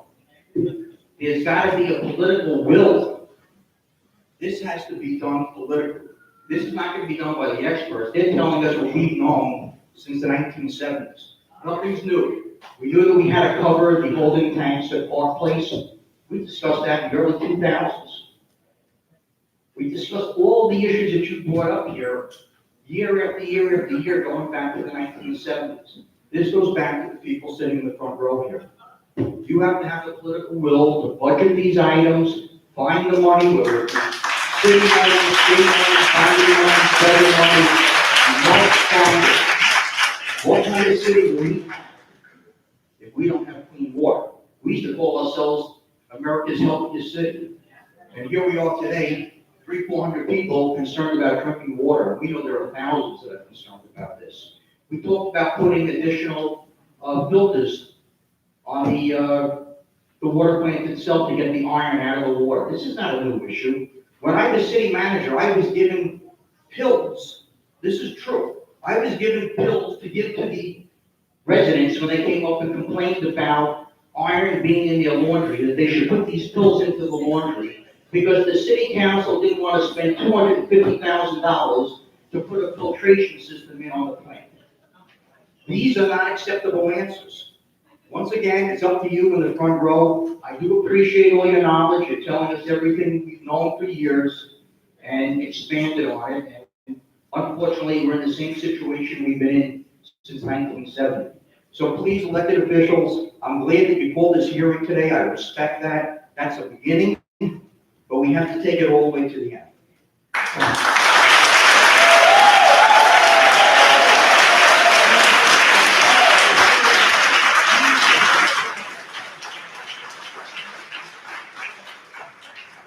Just before we go to the next speaker, I just wanted to talk about the capital plan that was presented this year for the city. We have $500,000 this year to remove the standpipe, which is 110 years old. And we have $9.5 million in the capital budget in year 2 to build a new tank. That tank will be a 1.25 million gallon tank. We've had the design report already approved by the Nassau County Health Department. We are going with a tank that will be very low maintenance. It will have a concrete stanchion, it'll be an elevated tank, and it'll have a glass infused tank on top, which will give us greater, will maintain our pressure better because it will be a narrower tank that, as your elevations will dictate your pressure in the system. And then before we paint the other tank, which is about 80 years old, the other elevated tank, we will, instead of spending $3 million to paint that down, take that tank down. And the overall impact to the city will be that we will have actually 250,000 gallons more of storage in 2 modern tanks, and we will have very low maintenance costs going forward on maintaining those tanks. Also, we want to mention, I think there was some rumors going around that there was a secret meeting with Senator Kaminsky and us. I have to thank the senator. He got together with us. We have been putting in for grants on some of these items. There are Water Infrastructure Improvement Act grants, which we are applying for both that. At our treatment plant, we're applying for covers for our basins, and we have a preliminary design report already on that. Senator Kaminsky was kind enough to sit with us and put us in contact with the higher ups at the EFC and the New York State Department of Health to look at what other possible grant sources and financing there might be. So I expect with both our assembly person and our state senator that hopefully we'll get some funding to help these projects along. We also have a major project that we're getting ready to do in the walks. It's probably the oldest mains in the system. They're also very small, very narrow mains. They're only 6 inch, and those will be replaced with new services. So we do have a lot on the books to do, and the work is progressing. Can I just jump in here real quick and tell you that unfortunately the situation you're describing here in the city of Long Beach is not unique to you. We have infrastructure challenges in those 3,000 municipal water systems all around the state because we were one of the first states to put in these systems, and unfortunately it's a considerable investment. I want to say that fortunately, Governor Cuomo and I know Senator Kaminsky has also championed the creation of a capital funding source, $3 billion that's available for municipalities to have that first down payment to help offset those capital costs so that you can do things like replace the tanks, accelerate the replacement of those 45 miles of water mains. It's estimated that there's $35 billion in infrastructure that needs to be replaced over the next 10 years. So that's $3 billion is down payment. And we're fortunate to be in New York where we have a state that's actually standing up and making that fiscal commitment. Most states don't do that, and we're certainly not getting that from the federal government. Our next speaker is Adam Feinberg.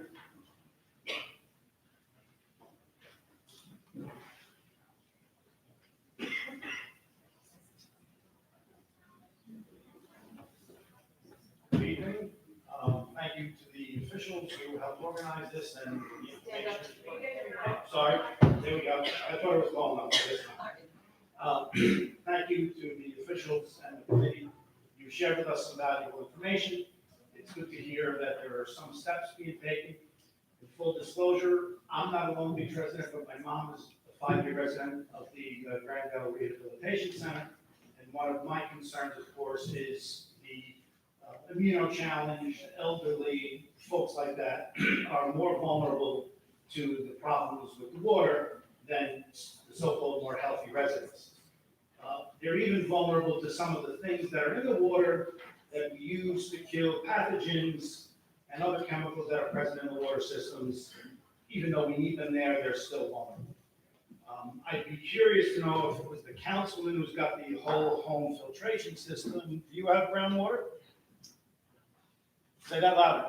No, but I didn't have it before. Okay, fair enough. One of the things I'd like to see the senator advocate for, and hear comments from the panel, and this recurring theme here, I keep hearing 10 years, 20 years that these problems existed. You know, the governor before Cuomo, his father, you know, a lot of these water problems are not new. They've been happening for a long time.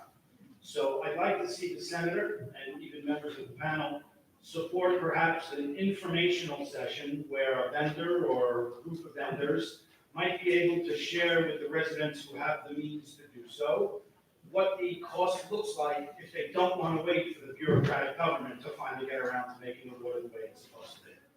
That would be very helpful to the residents.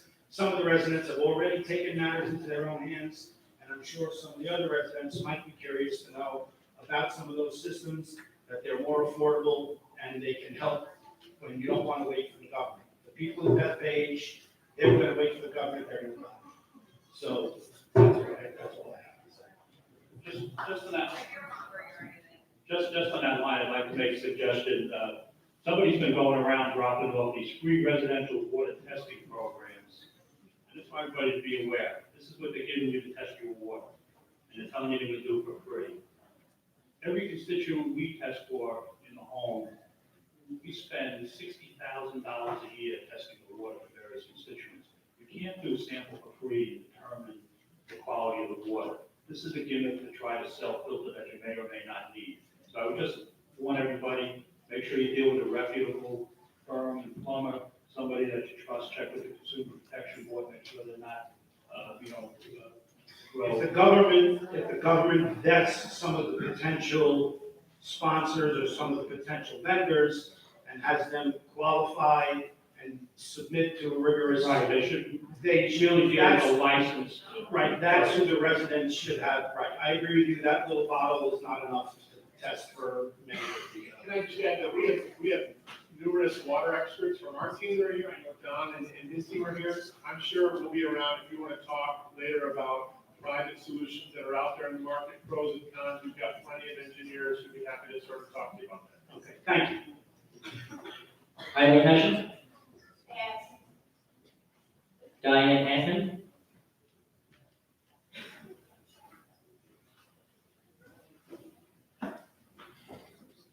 After Ms. N, then we will have Mindy Delbert, please.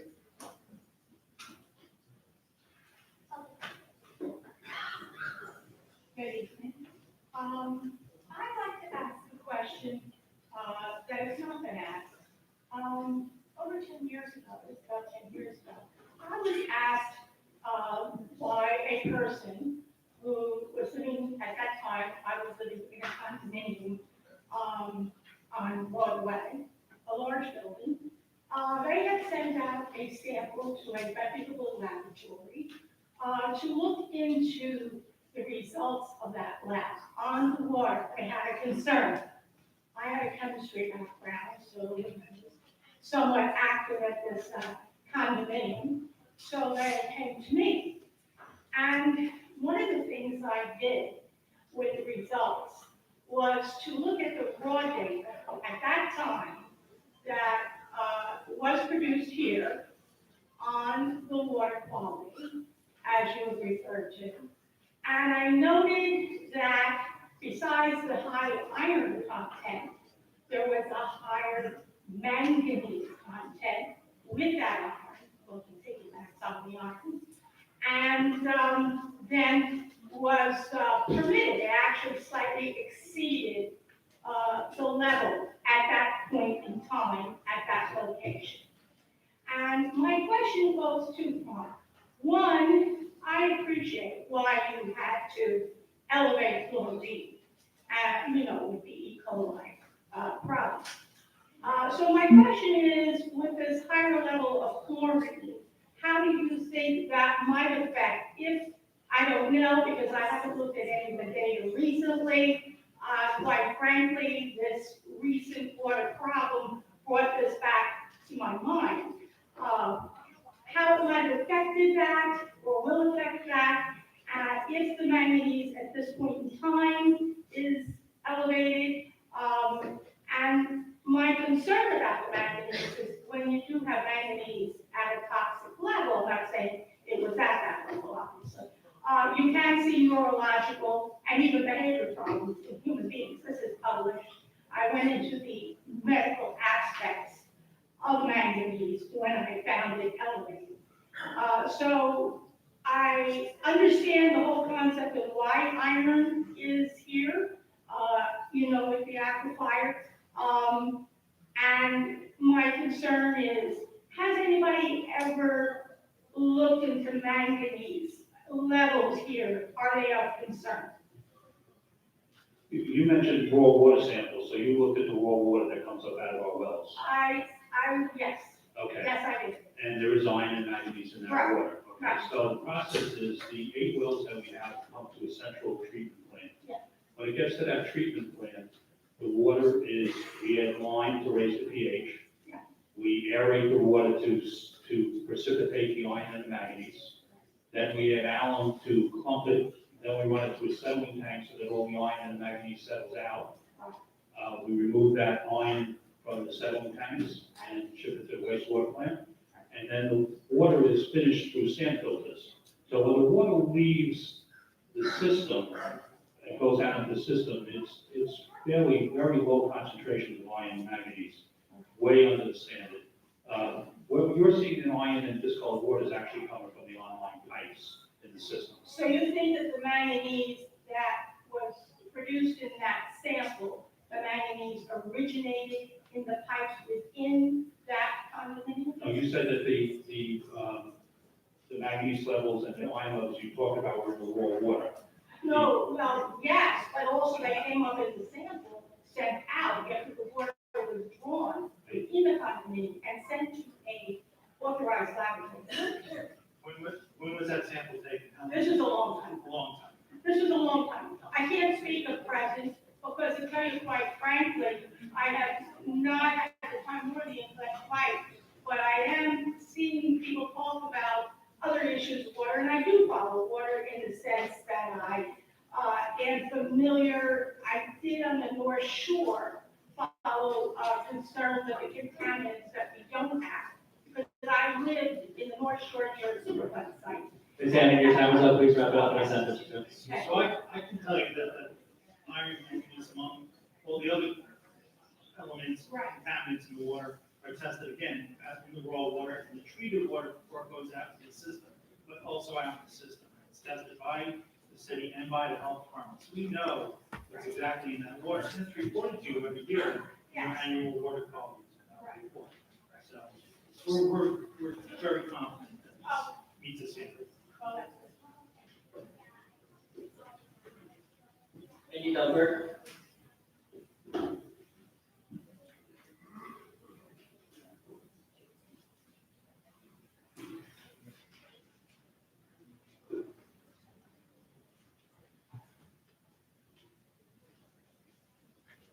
Hi, thank you guys for having us, thank you neighbors for being here, and thank you guys for, thank you.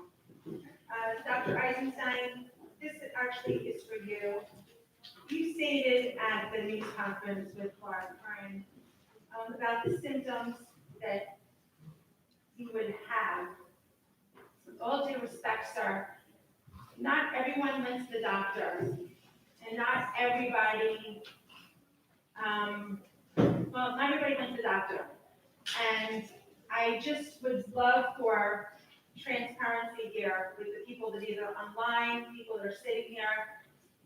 And for those of you that are thinking that you don't want anybody to know, I'm gonna raise my hand. I did have symptoms and it was pretty severe, and I didn't go to the doctor because I just didn't think that it was because of the water.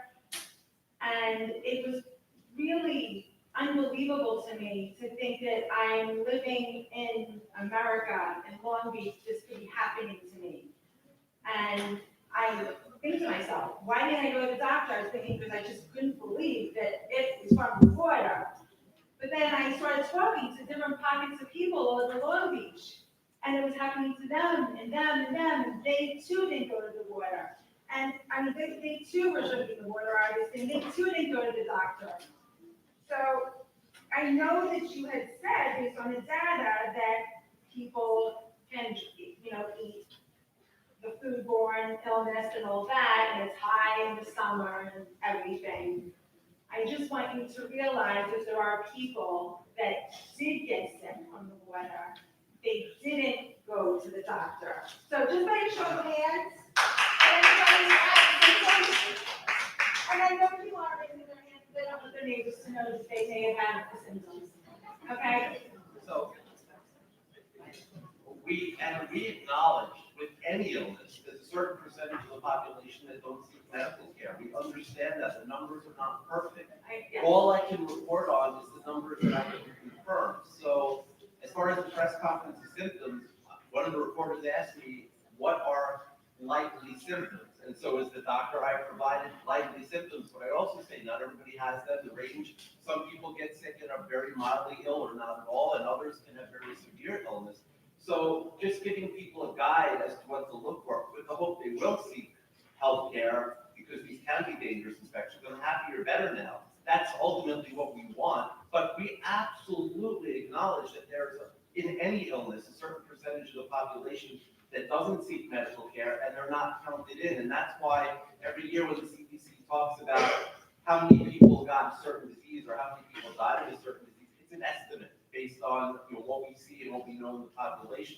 So I cannot disagree with you, and I have never said, no, we got sick from the water. What I've said is we haven't confirmed any cases, and that's all I have to work on is the science of what we can confirm. But by all means, we hope when people get sick and we're worried about a case like this, that they do seek medical care and they do make their healthcare provider or the health department aware so we can investigate. We spend thousands of hours each year investigating people who get ill, so I think your point is valid. I just wanted you guys to be aware, and even Mr. Hernandez to just be aware that there were definitely more pockets. It wasn't just in the center of town.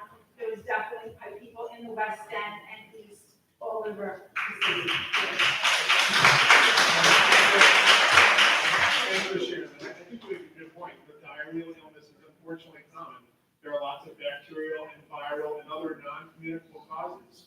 We take that very seriously, and that's why we take such an aggressive approach with each case that's identified, knowing that there's other cases out there that are unreported to try and find the cause for the reported cases. I'll say the actions that were taken here with the water system in Long Beach were triggered because of findings in the water system. It really would not have changed at all if we found 1, 2, 3, or 4 cases. They're still all very protective, and we're designed to prevent any kind of illness from occurring.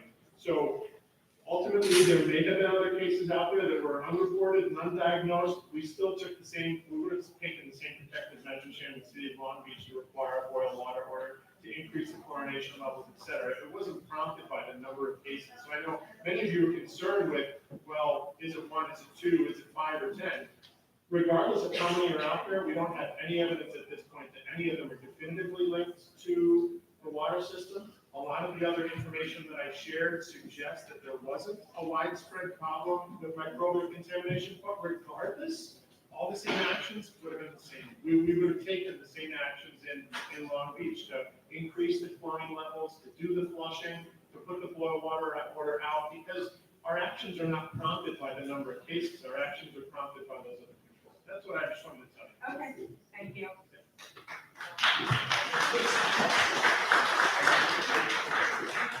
Long Beach Councilmember Mr. Moore.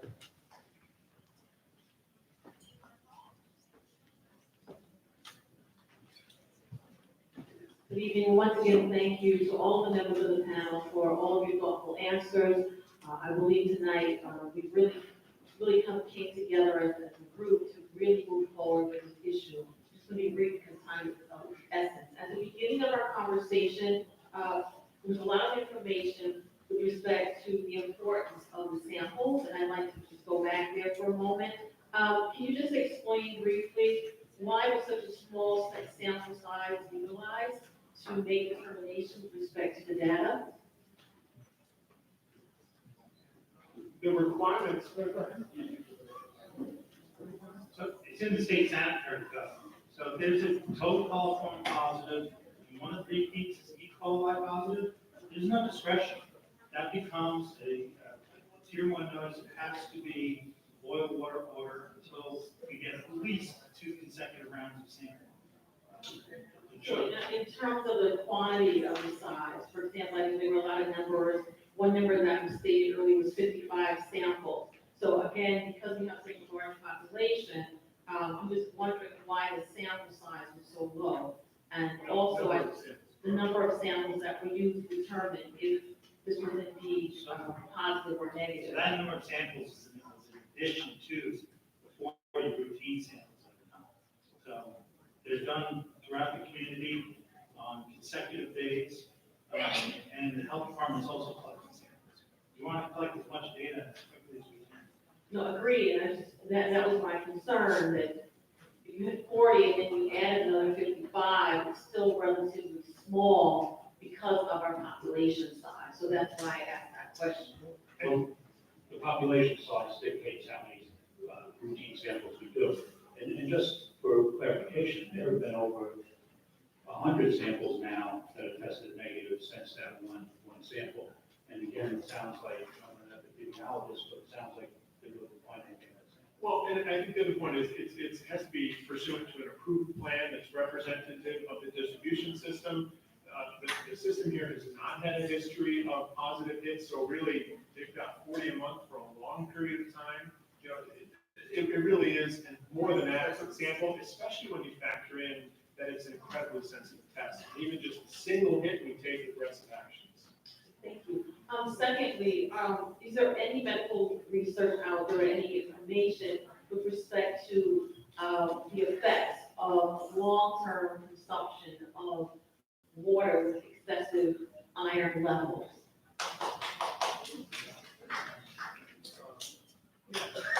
I mean, I think right now, we do have what's called a maximum contaminant level for iron. It's primarily driven by aesthetic reasons. You know, what is the level at which consumers will be very dissatisfied? I don't want to drink It's brown much- water, excuse me. Please, silence, we have time for you to Yes, it is. speak. It's not our problem, we don't want to drink brown water. But this Let's is- We don't want to drink brown water, Let's that's see what it. they have to say. Please maintain decorum.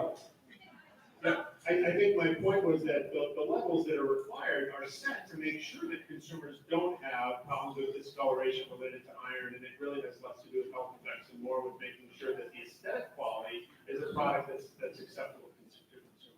Okay, so in other words, we don't really have any data to support that the daily consumption of water that has excessive levels of iron in it can in any way cause or create any other side effects for those individuals that are drinking it.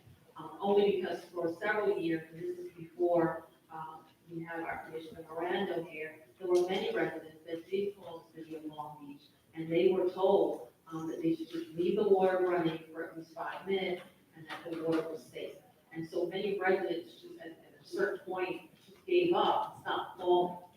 That's one of the main reasons why the calls that have been received here are so very, very low. So I just wanted to ask the question because I wanted us to understand what are some of the health risks associated with the content. I guess my third question would be, can anyone here confirm that the local hospitals denied residents the test for E. coli?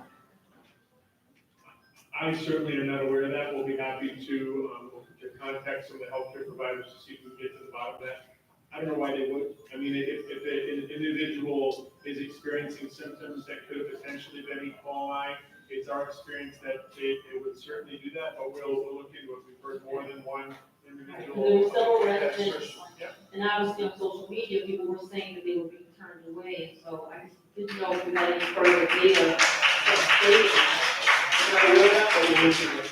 Okay, and then, lastly, earlier we talked about cases that were flagged by your offices, so how long were these cases kind of flagged? Were they just like, a certain period of time, or, are cases still being recorded at this time? Are you looking at certain cases that are being found in our area with caution, being that this incident just happened within a month? Specific to E. coli Yes. across the county, so that's something we monitor 24 hours, 7 days a week, 365 days a year in the whole county. So we actively, there are about 80 diseases, and Chicken-Toxin-producing E. coli is one of them that are reportable to us. Every time that comes in, we investigate the case. Sometimes we solve where it's from, what the cause is. Sometimes we don't. We try very hard to put together a link to identify the source and eliminate the source so that there's no further illness. We're not the ones who treat the patient, the medical providers do that. So we're constantly looking out, and when we have a case like this, we're hyper vigilant. And so there's always monitoring going on, and with a disease like E. coli, we said earlier, one case is going to be great. We'd love if there were none, but the fact is that, as was said, there are hundreds across the state each year. There's dozens in the county each year, and we always try and find the source, and when we can find the source and eliminate it, one of the things we're doing in restaurants every day, inspecting restaurants, is making sure that proper techniques are used so that food sources are safe. For example, that temperatures are cooked to a high enough temperature so if there is a bacteria in it, it gets killed. But the monitoring for reportable diseases, all reportable diseases, including E. coli, never stops. All right, and then last, this is just communication, question. Can you just talk to us briefly and just kind of give us an overview of the role of the Department of Health with respect to their communication with our Office for Emergency Management? Referring to the county health department? Yes. So when we have a case like this that becomes large, then I immediately escalated and get a great response. We put together a press gathering. The first thing that our administration does is reach out to the local administration here, explain to them what's going on, invite them in. They participated in our press conference, and in this case, our Office of Emergency Management played a role with the assistance of Governor Cuomo and the local elected officials. Thank you, Senator Kaminsky and Assemblywoman Miller, Legislator Ford, everybody.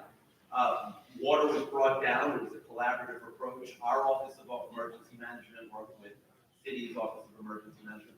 But at the point that this becomes a multi-jurisdictional issue, the health department is going to focus on our relationship working together in collaboration with the state health department. We are an administrative branch in the state health department. But the Intergovernmental Affairs Office coordinates the intergovernmental jurisdictional discussion, and right away. So from the minute we found out about it, the press conference happened shortly after, maybe an hour and a half, 2 hours after, something like that.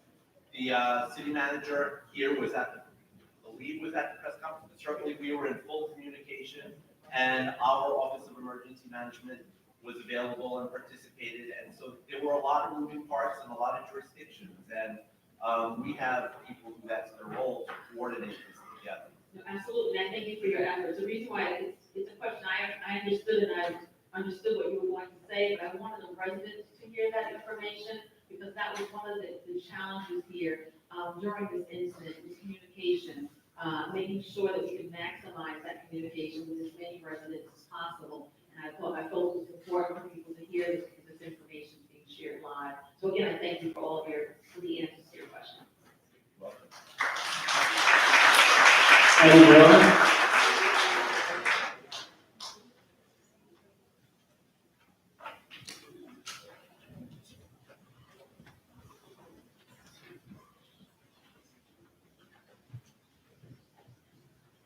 After the crisis in Flint, Michigan, the New York State legislature passed and Governor Cuomo signed the Clean Water Infrastructure Act, which authorized $2.5 billion for clean water, and then the 2019 budget is now increased to $3 billion.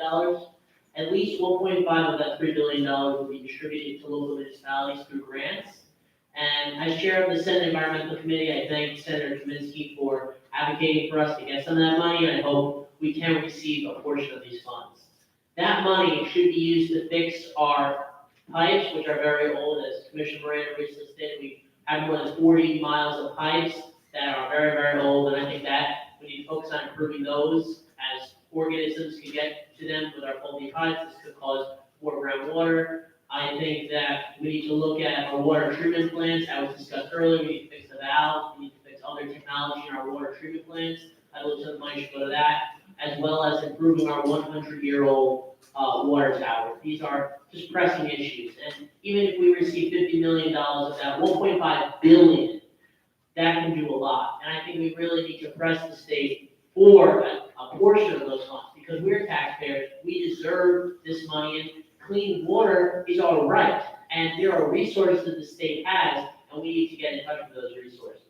These infrastructure improvements are not cosmetic. They are not something we want, but they are something we need. We deserve this money. We deserve clean water. There's a crisis in Long Beach, and it's not just E. coli. It's the brown water. It's people are getting sick from our water. This is an emergency. We have a chance to act now. We just need the funding to prevent us from becoming the new Flint, Michigan. So once again, I hope we can get the money so our water system can be improved. Thank you. Senator Kaminsky. Thanks, Mr. Berman. Just wanted to quickly address this, so we're all on the same page about this important issue. So what Commissioner Miranda said before, and just so we know, because the challenge is going to be on me, it's going to be on all of us, right? The infrastructure needs in Long Beach, like Glenn Spirit has said before, are so severe because nothing's been done for a very long time. There are cities like he talked about that we have open wells that aren't covered. That means right now, out there, they're sitting uncovered to the world. And after 9/11, there was a big push for municipalities to cover these things for good reasons. Rockville Center a few years ago, with the help of the state, we got $1 million so they can cover those wells. But they applied, and they went out there, and we fought for it, and we got it. The city's capital budget this year was something about $7 million for everything. Beach maintenance, water, sewer, parks, everything was $7 million. Just this water tower is $9 million, right? So while I will fight like crazy, Denise Ford will fight like crazy for county money, Melissa Miller will fight up in the state, we can definitely do a part of this. But at some point, the citizens of Long Beach have to tell their elected officials, and this year you have an election where you have the maximum power to do that, to make the hard choices in the budget and put money where it has to go. I mean, if they've been talking since the 1970s about getting a new water tower that was built before my grandfather was born, then everyone's been abdicating their responsibilities to do this. And now, unfortunately, it may have taken a crisis for us to get to this point in order to do this together. What Commissioner Miranda was speaking about before was called, he mentioned very quickly, something called the EFC, it's the Environmental Facilities Corporation. They're a state agency that makes low-cost loans to municipalities to help fund major projects. There's also the water infrastructure money that you were just talking about that municipalities apply for. And yes, I've seen municipalities get $1 million here and $1 million there, sometimes $2 million. We could go a long way to do this. We will fight for every single penny. Believe me, we've already had meetings on this that are secret. We're gonna get as much of this done as we can. But it is going to take hard decisions right here that you're gonna have to demand to fund these projects. No one says one project should exceed all of last year's capital budget. We gotta find a constructive way to do this and to have well caps that aren't capped and open to the weather and everything is, something we gotta work on. That's $1 million right there. So all of us pushing together to do this, Democrats, Republicans, every level of government, all of us working together. But it's gonna take all of you telling people in the budget next year that this is what you want, and this is your priority, and we will fight really hard to get it together. I hope, we still have a lot to go and more speakers today, but I hope this is the wake-up call that has us all rowing in the same direction to get us back on track where we need to be to have the healthiest water.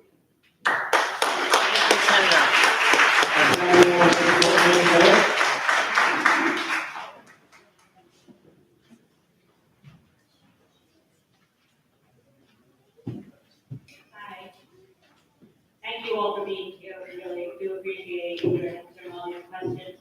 I just wanted to touch a little bit on what Councilman Moore had spoken about. One of the frustrations that I was hearing much of from many of the residents was they didn't feel that the lines of communication filtering down all the way to them were very open. And I think, especially, when, if you're there at the press conference or if you see it on TV, but otherwise, if you didn't happen to see the press conference, or if you're relying on social media, the city and the Department of Health have an obligation to make sure that the residents not just know about boil water alert, but what to do, how long to do it for, what to look for in terms of signs and symptoms of E. coli infection, if there were, if that was a concern. I know that the protocol calls for you wait for confirmation of an actual update of E. coli, but when it's out all over social media that there was, one or two cases of E. coli, the word is out, and people are scared, and they are reacting to that. And it would have gone a long way to have a little bit more communication directly with the people on the ground. The other thing that I really was just appalled by was my initial reaction, maybe because I have a disabled child, but initially this reach out to get the water out, and there was water here at City Hall, there were several sites to come and pick up water. My concern was, what about the people who can't get to you to get water, or can't carry the case of water? Where's the list, or where do we find out the people who are elderly, who are frail, who are disabled, who cannot get the water? And I was surprised to learn that there wasn't one. Callie from Senator Kaminsky's office, God bless this girl, she was literally taking tests and just going and buying water and delivering to people's homes. And that's ultimately, my husband and I were Facebook messaging and getting names and addresses. That's how we were delivering water to the frail and the disabled. That's not a very responsible system for us to support in the city. That's something moving forward that we also consider, putting together. And I understand that through privacy and other, it has to be voluntary. People have to volunteer to have their information on this list, but it's something even for emergencies that should be out there so that especially me as an elected official can get, so I can help those people.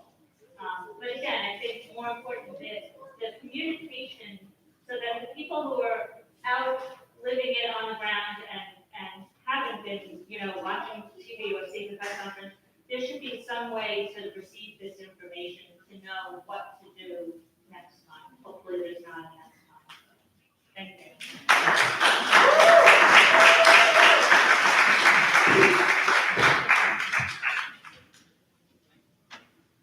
Anyone stutter?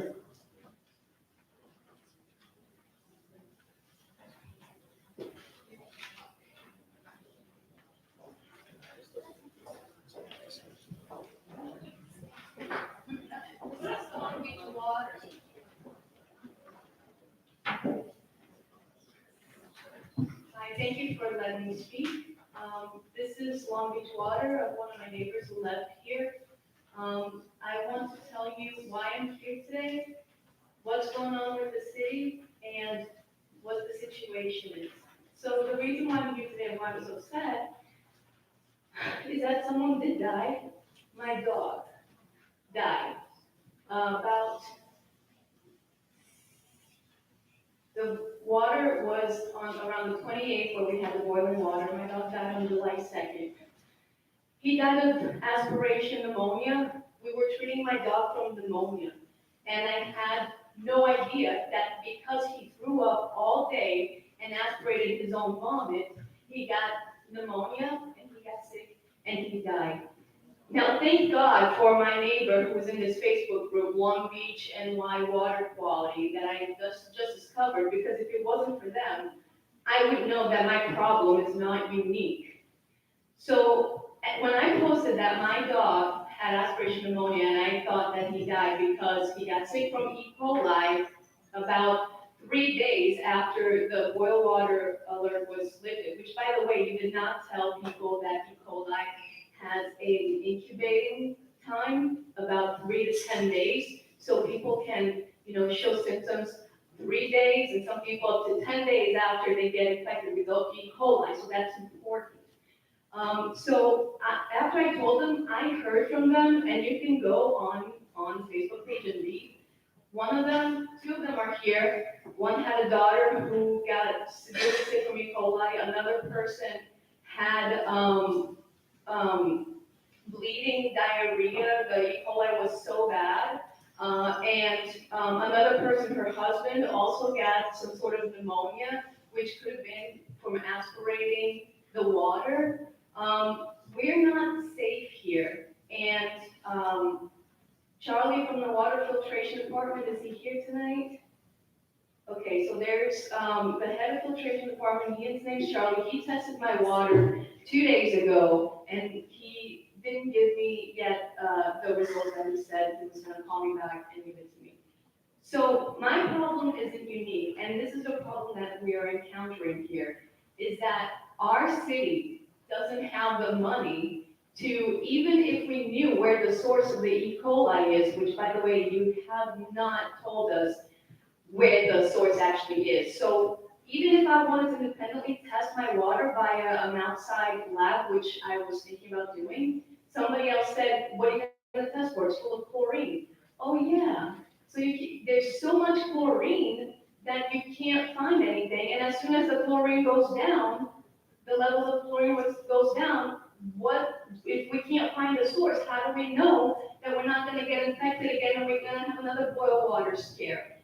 Your time has expired, please wrap it up in a sentence. You didn't show your hand that I had a few minutes left. Also, another person in the group had problems with aspirating. The chlorine air was so intense that the person had an asthma attack. And sir, from the Department of Health, you said you're trying to paint a pattern.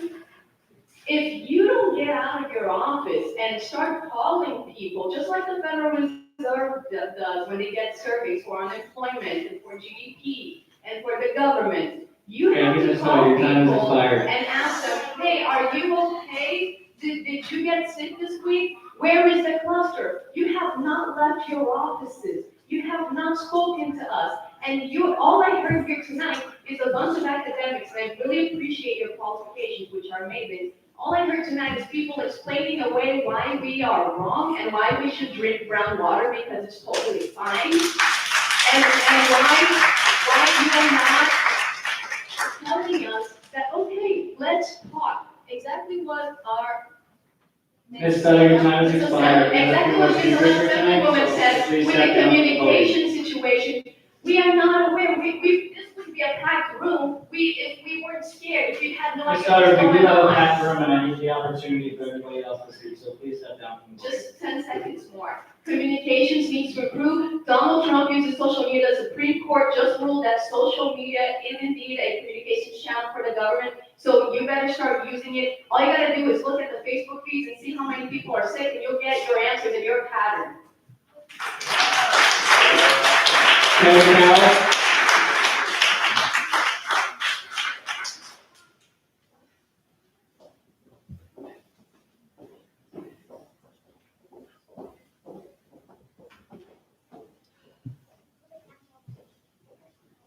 I want to comment. It's my mother. I do.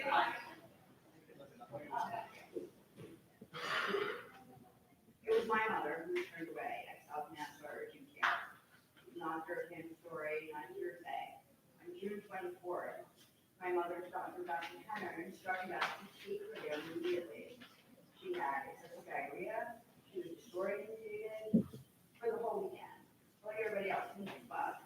That's when I had her under 67. She got brought into intake, and the nurse there said to her, after this was all explained to her when she's there, we are not testing for E. coli. They offered my mother Cipra. That's that. How can we stand here and say only 2 people got sick when not only no one working for a Catholic speak to my mother, she's here, but I know over 20 other people who went to South Nassau Urgent Care and were also denied E. coli testing.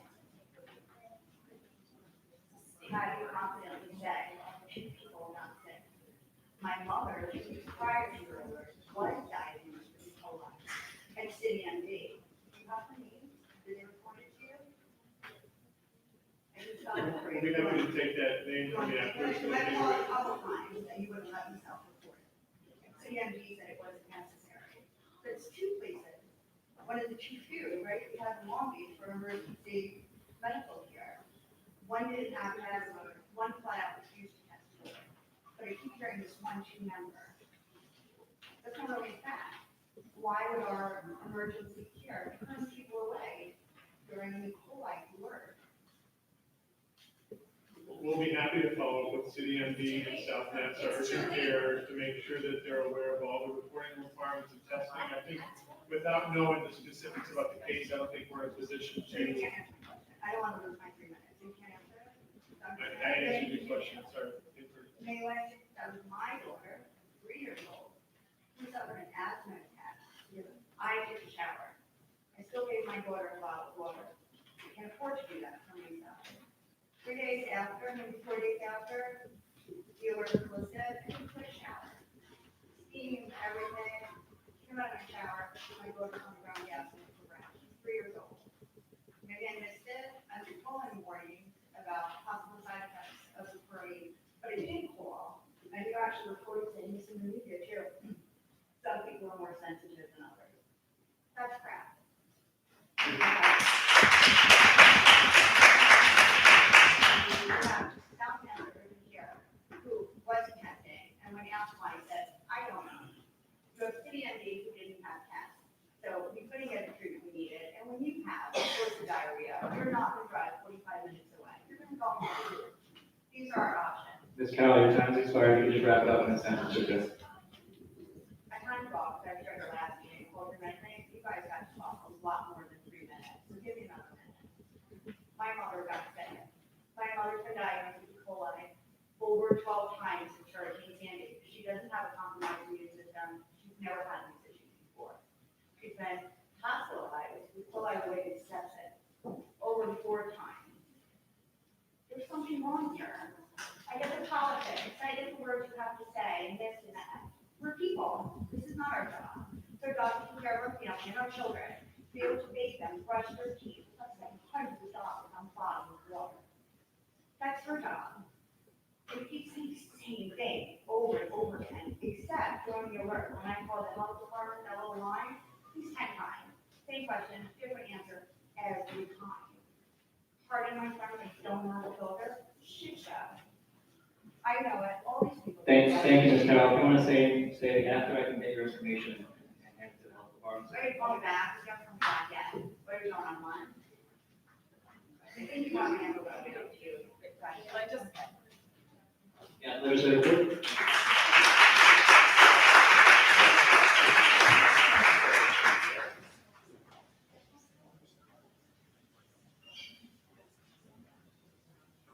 I'm sorry, I didn't sign in, so I apologize to whoever right now will be back. But as a follow-up on the previous speaker, that is one of our biggest concerns during this, and Dr. Eisenstein, you know I expressed this to you, that when we have a suspected case of E. coli, and we think that it may be in the community, whether or not it's the water or whatever, and that's why we did this boil water alert. Aside from the communications, and that's something that we are going to address, like speakers, council, and Vendo, with our OEMs, to make sure that we start the New York, the city of Long Beach OEM, as well as Nassau County, to look at our communication methods, to make sure that we get out to everybody, especially those that are home now. But I think one of my concerns was this, and I heard about the family in Winthrop, and I heard about somebody else who's being turned away, and this is my concern. That why aren't these hospitals and these emergency rooms, maybe we need to go back out to them and do some sort of a forum with them, or like you have to be certified, you give you water and the testing and everything like that, to go back and review with all of these emergency rooms, that when we have these type of cases come in, this is the protocol that they must follow. Maybe they're forgetting this, maybe they're dismissing it, because they go, well, all right, it's maybe one small area in Long Beach. Why would somebody in the West End have E. coli really if it was a pump or well at Grand Street? if South Nassau, if City MD, or any, and if Winthrop fail to follow protocol, I expect them, this to be investigated. And I'm asking you on behalf of myself and our other elected officials and the residents here, that we want, I would like to have it fully investigated to find out what happened. Take the names of all the people who said that they went to these emergency rooms, they were turned away, or for whatever reason, find out, is there miscommunication, what happened? Because this is something that I hear, that I want to make sure that if we have some sort of a system like this, that these hospitals are on high alert, and that they take the necessary precautions, and these people should have been routinely tested, even if they didn't have bloody diarrhea. And I'm sorry for being so basic, but I expect to hear the results of this report, and I thank you very much. Mr. Goby?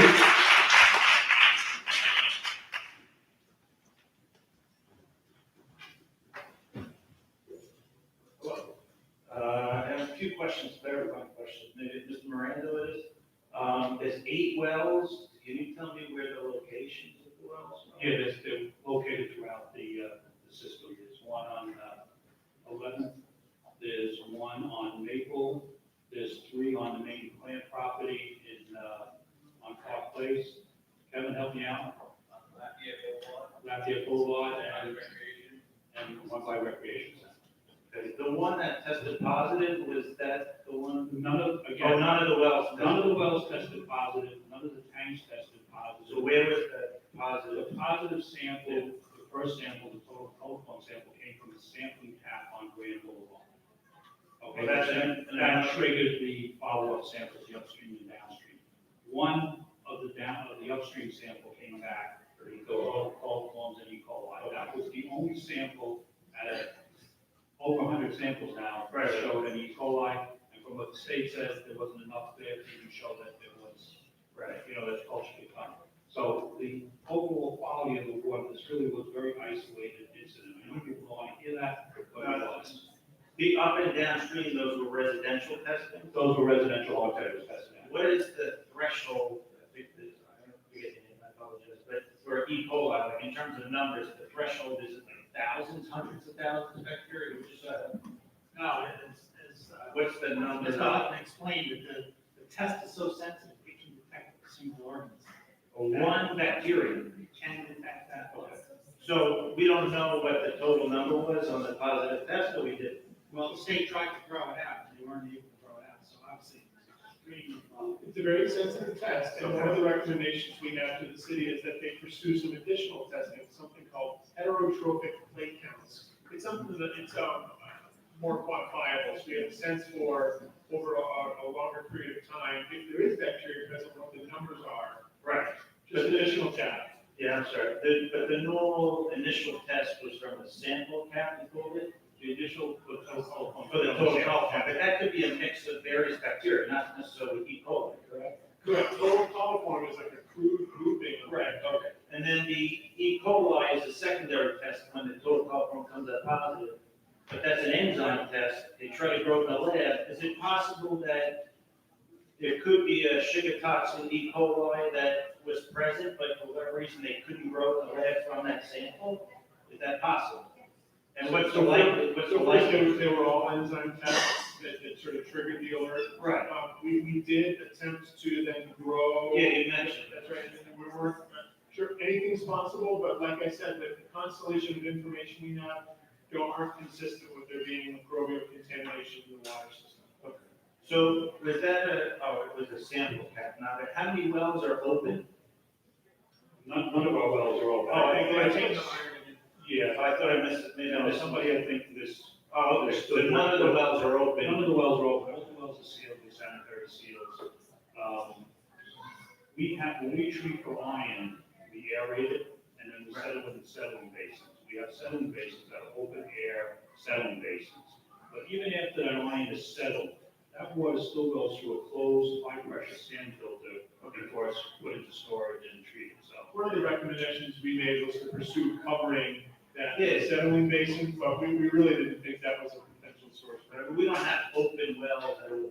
no, there's no open wells.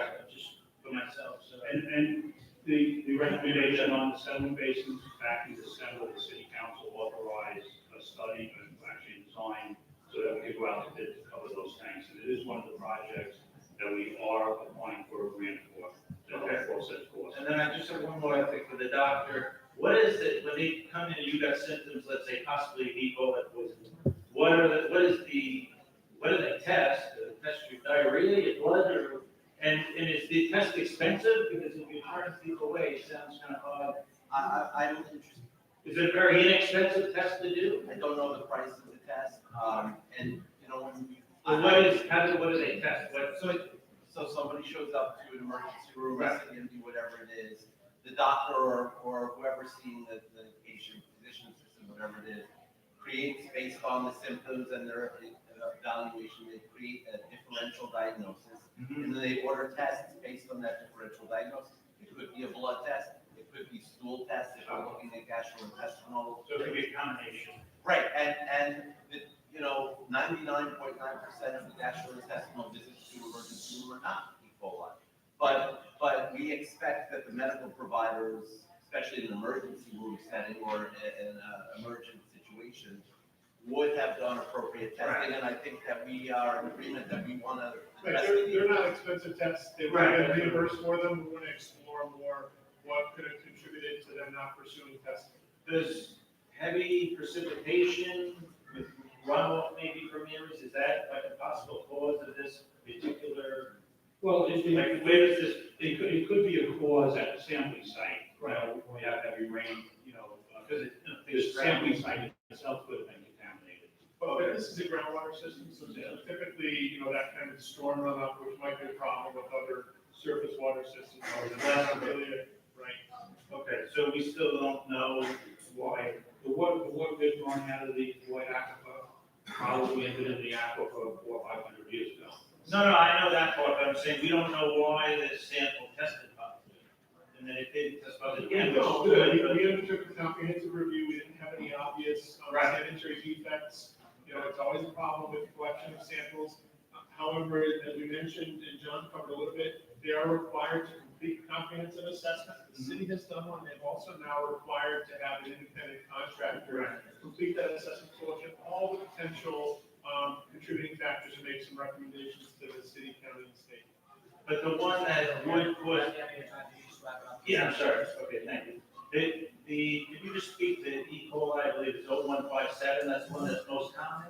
Is that, or not? That's not correct? No, E. coli 0157 is not the most common, it's typically rare, but it is, it is the most dangerous. Okay. So it's not, thankfully, not the most common. But that could be in foodborne or waterborne, the 0157, or any of them could be.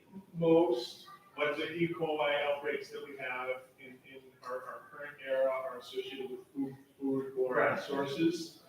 You know, there were some really high-profile 0157 outbreaks associated with ground beef and other products. And all of those investigations that we conduct, when we find those clusters, they're almost all related to food sources when we're able to find the cause.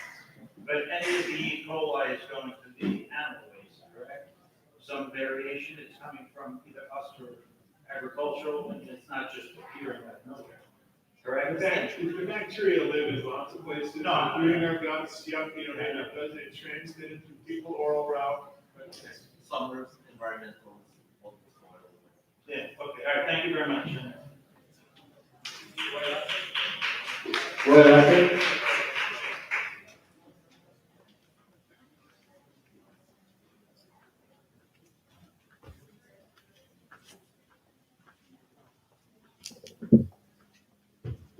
Roy Lester, Long Beach. I've been listening for 2.5 hours. You guys just don't get it, do you? It's a credibility issue here. And people are coming up and they just don't believe you. You know, I'm hearing time and time again, you know, might have been contamination, it was, you know, we did hundreds of tests, nothing showed up. There's no question that there were lots, dozens, if not maybe 100 or more people that went to the emergency room, that went to the healthcare places and stuff like that. They were all sick, okay? Maybe they didn't have E. coli. Maybe it wasn't related. but the people in Long Beach were sick. And you guys are kind of saying, oh, that's not related, it doesn't happen, it didn't happen. That's not what we want to hear. Something went wrong. There were 12 recommendations. I mean, John, you said it, you know, our valves weren't right. You know, you talked about the open water, there are no open water wells, but there's open water leaching tanks. Settlement basins. Yeah, and that water goes back into the system, doesn't it? You know, boy. John, We've done enough it's a sampling. question. Does that water go back into the system? That water, after it goes to the open basins, is treated through high pressure controlled. Right, it goes back into the system. So if a bird flies over and filters it, it goes back into the system. The filters can't go out. Okay. We have no positive samples. No, I know, John, you keep saying that. You Well, keep you know saying that. something, you And that's why you're questioning my credibility. I am listening. I'm questioning my credibility. And No, I'm not. You know what I'm to do? Why? No, I'm You not say that there was some questioning- issue that there isn't? I'm not questioning your credibility, not at all. I know you, John, okay? I'm saying that the people here are trying to give you a message. They're not satisfied with the water. You say, well, maybe, you know, this is just to sell you a filter, maybe you need a filter, maybe you don't need a filter. When you look at our page, our water page, you look at the number of contaminants in our water, it's ridiculous. You look at how much treatment our water needs. We put iron in it, we put stuff to take the iron out, we have iron, we put chlorine in it, we put a lot of things. I would never think of drinking Long Beach water that doesn't go through a filter. Now, I'm not saying that it's not the best in the world. You know, I know that I grew up in Point Lookout and we never questioned our water, never. And I moved to Long Beach and I right away got a filter. But come on, John, listen to people. That's all I'm asking. Listen, Listen to let's people. be information, don't look out, treat their water exactly the way we treat our water. And you know what? And they didn't have a problem. Okay, and I'm not trying to stop. Thank you. Harvey Nazier. Apologize if I mispronounced that.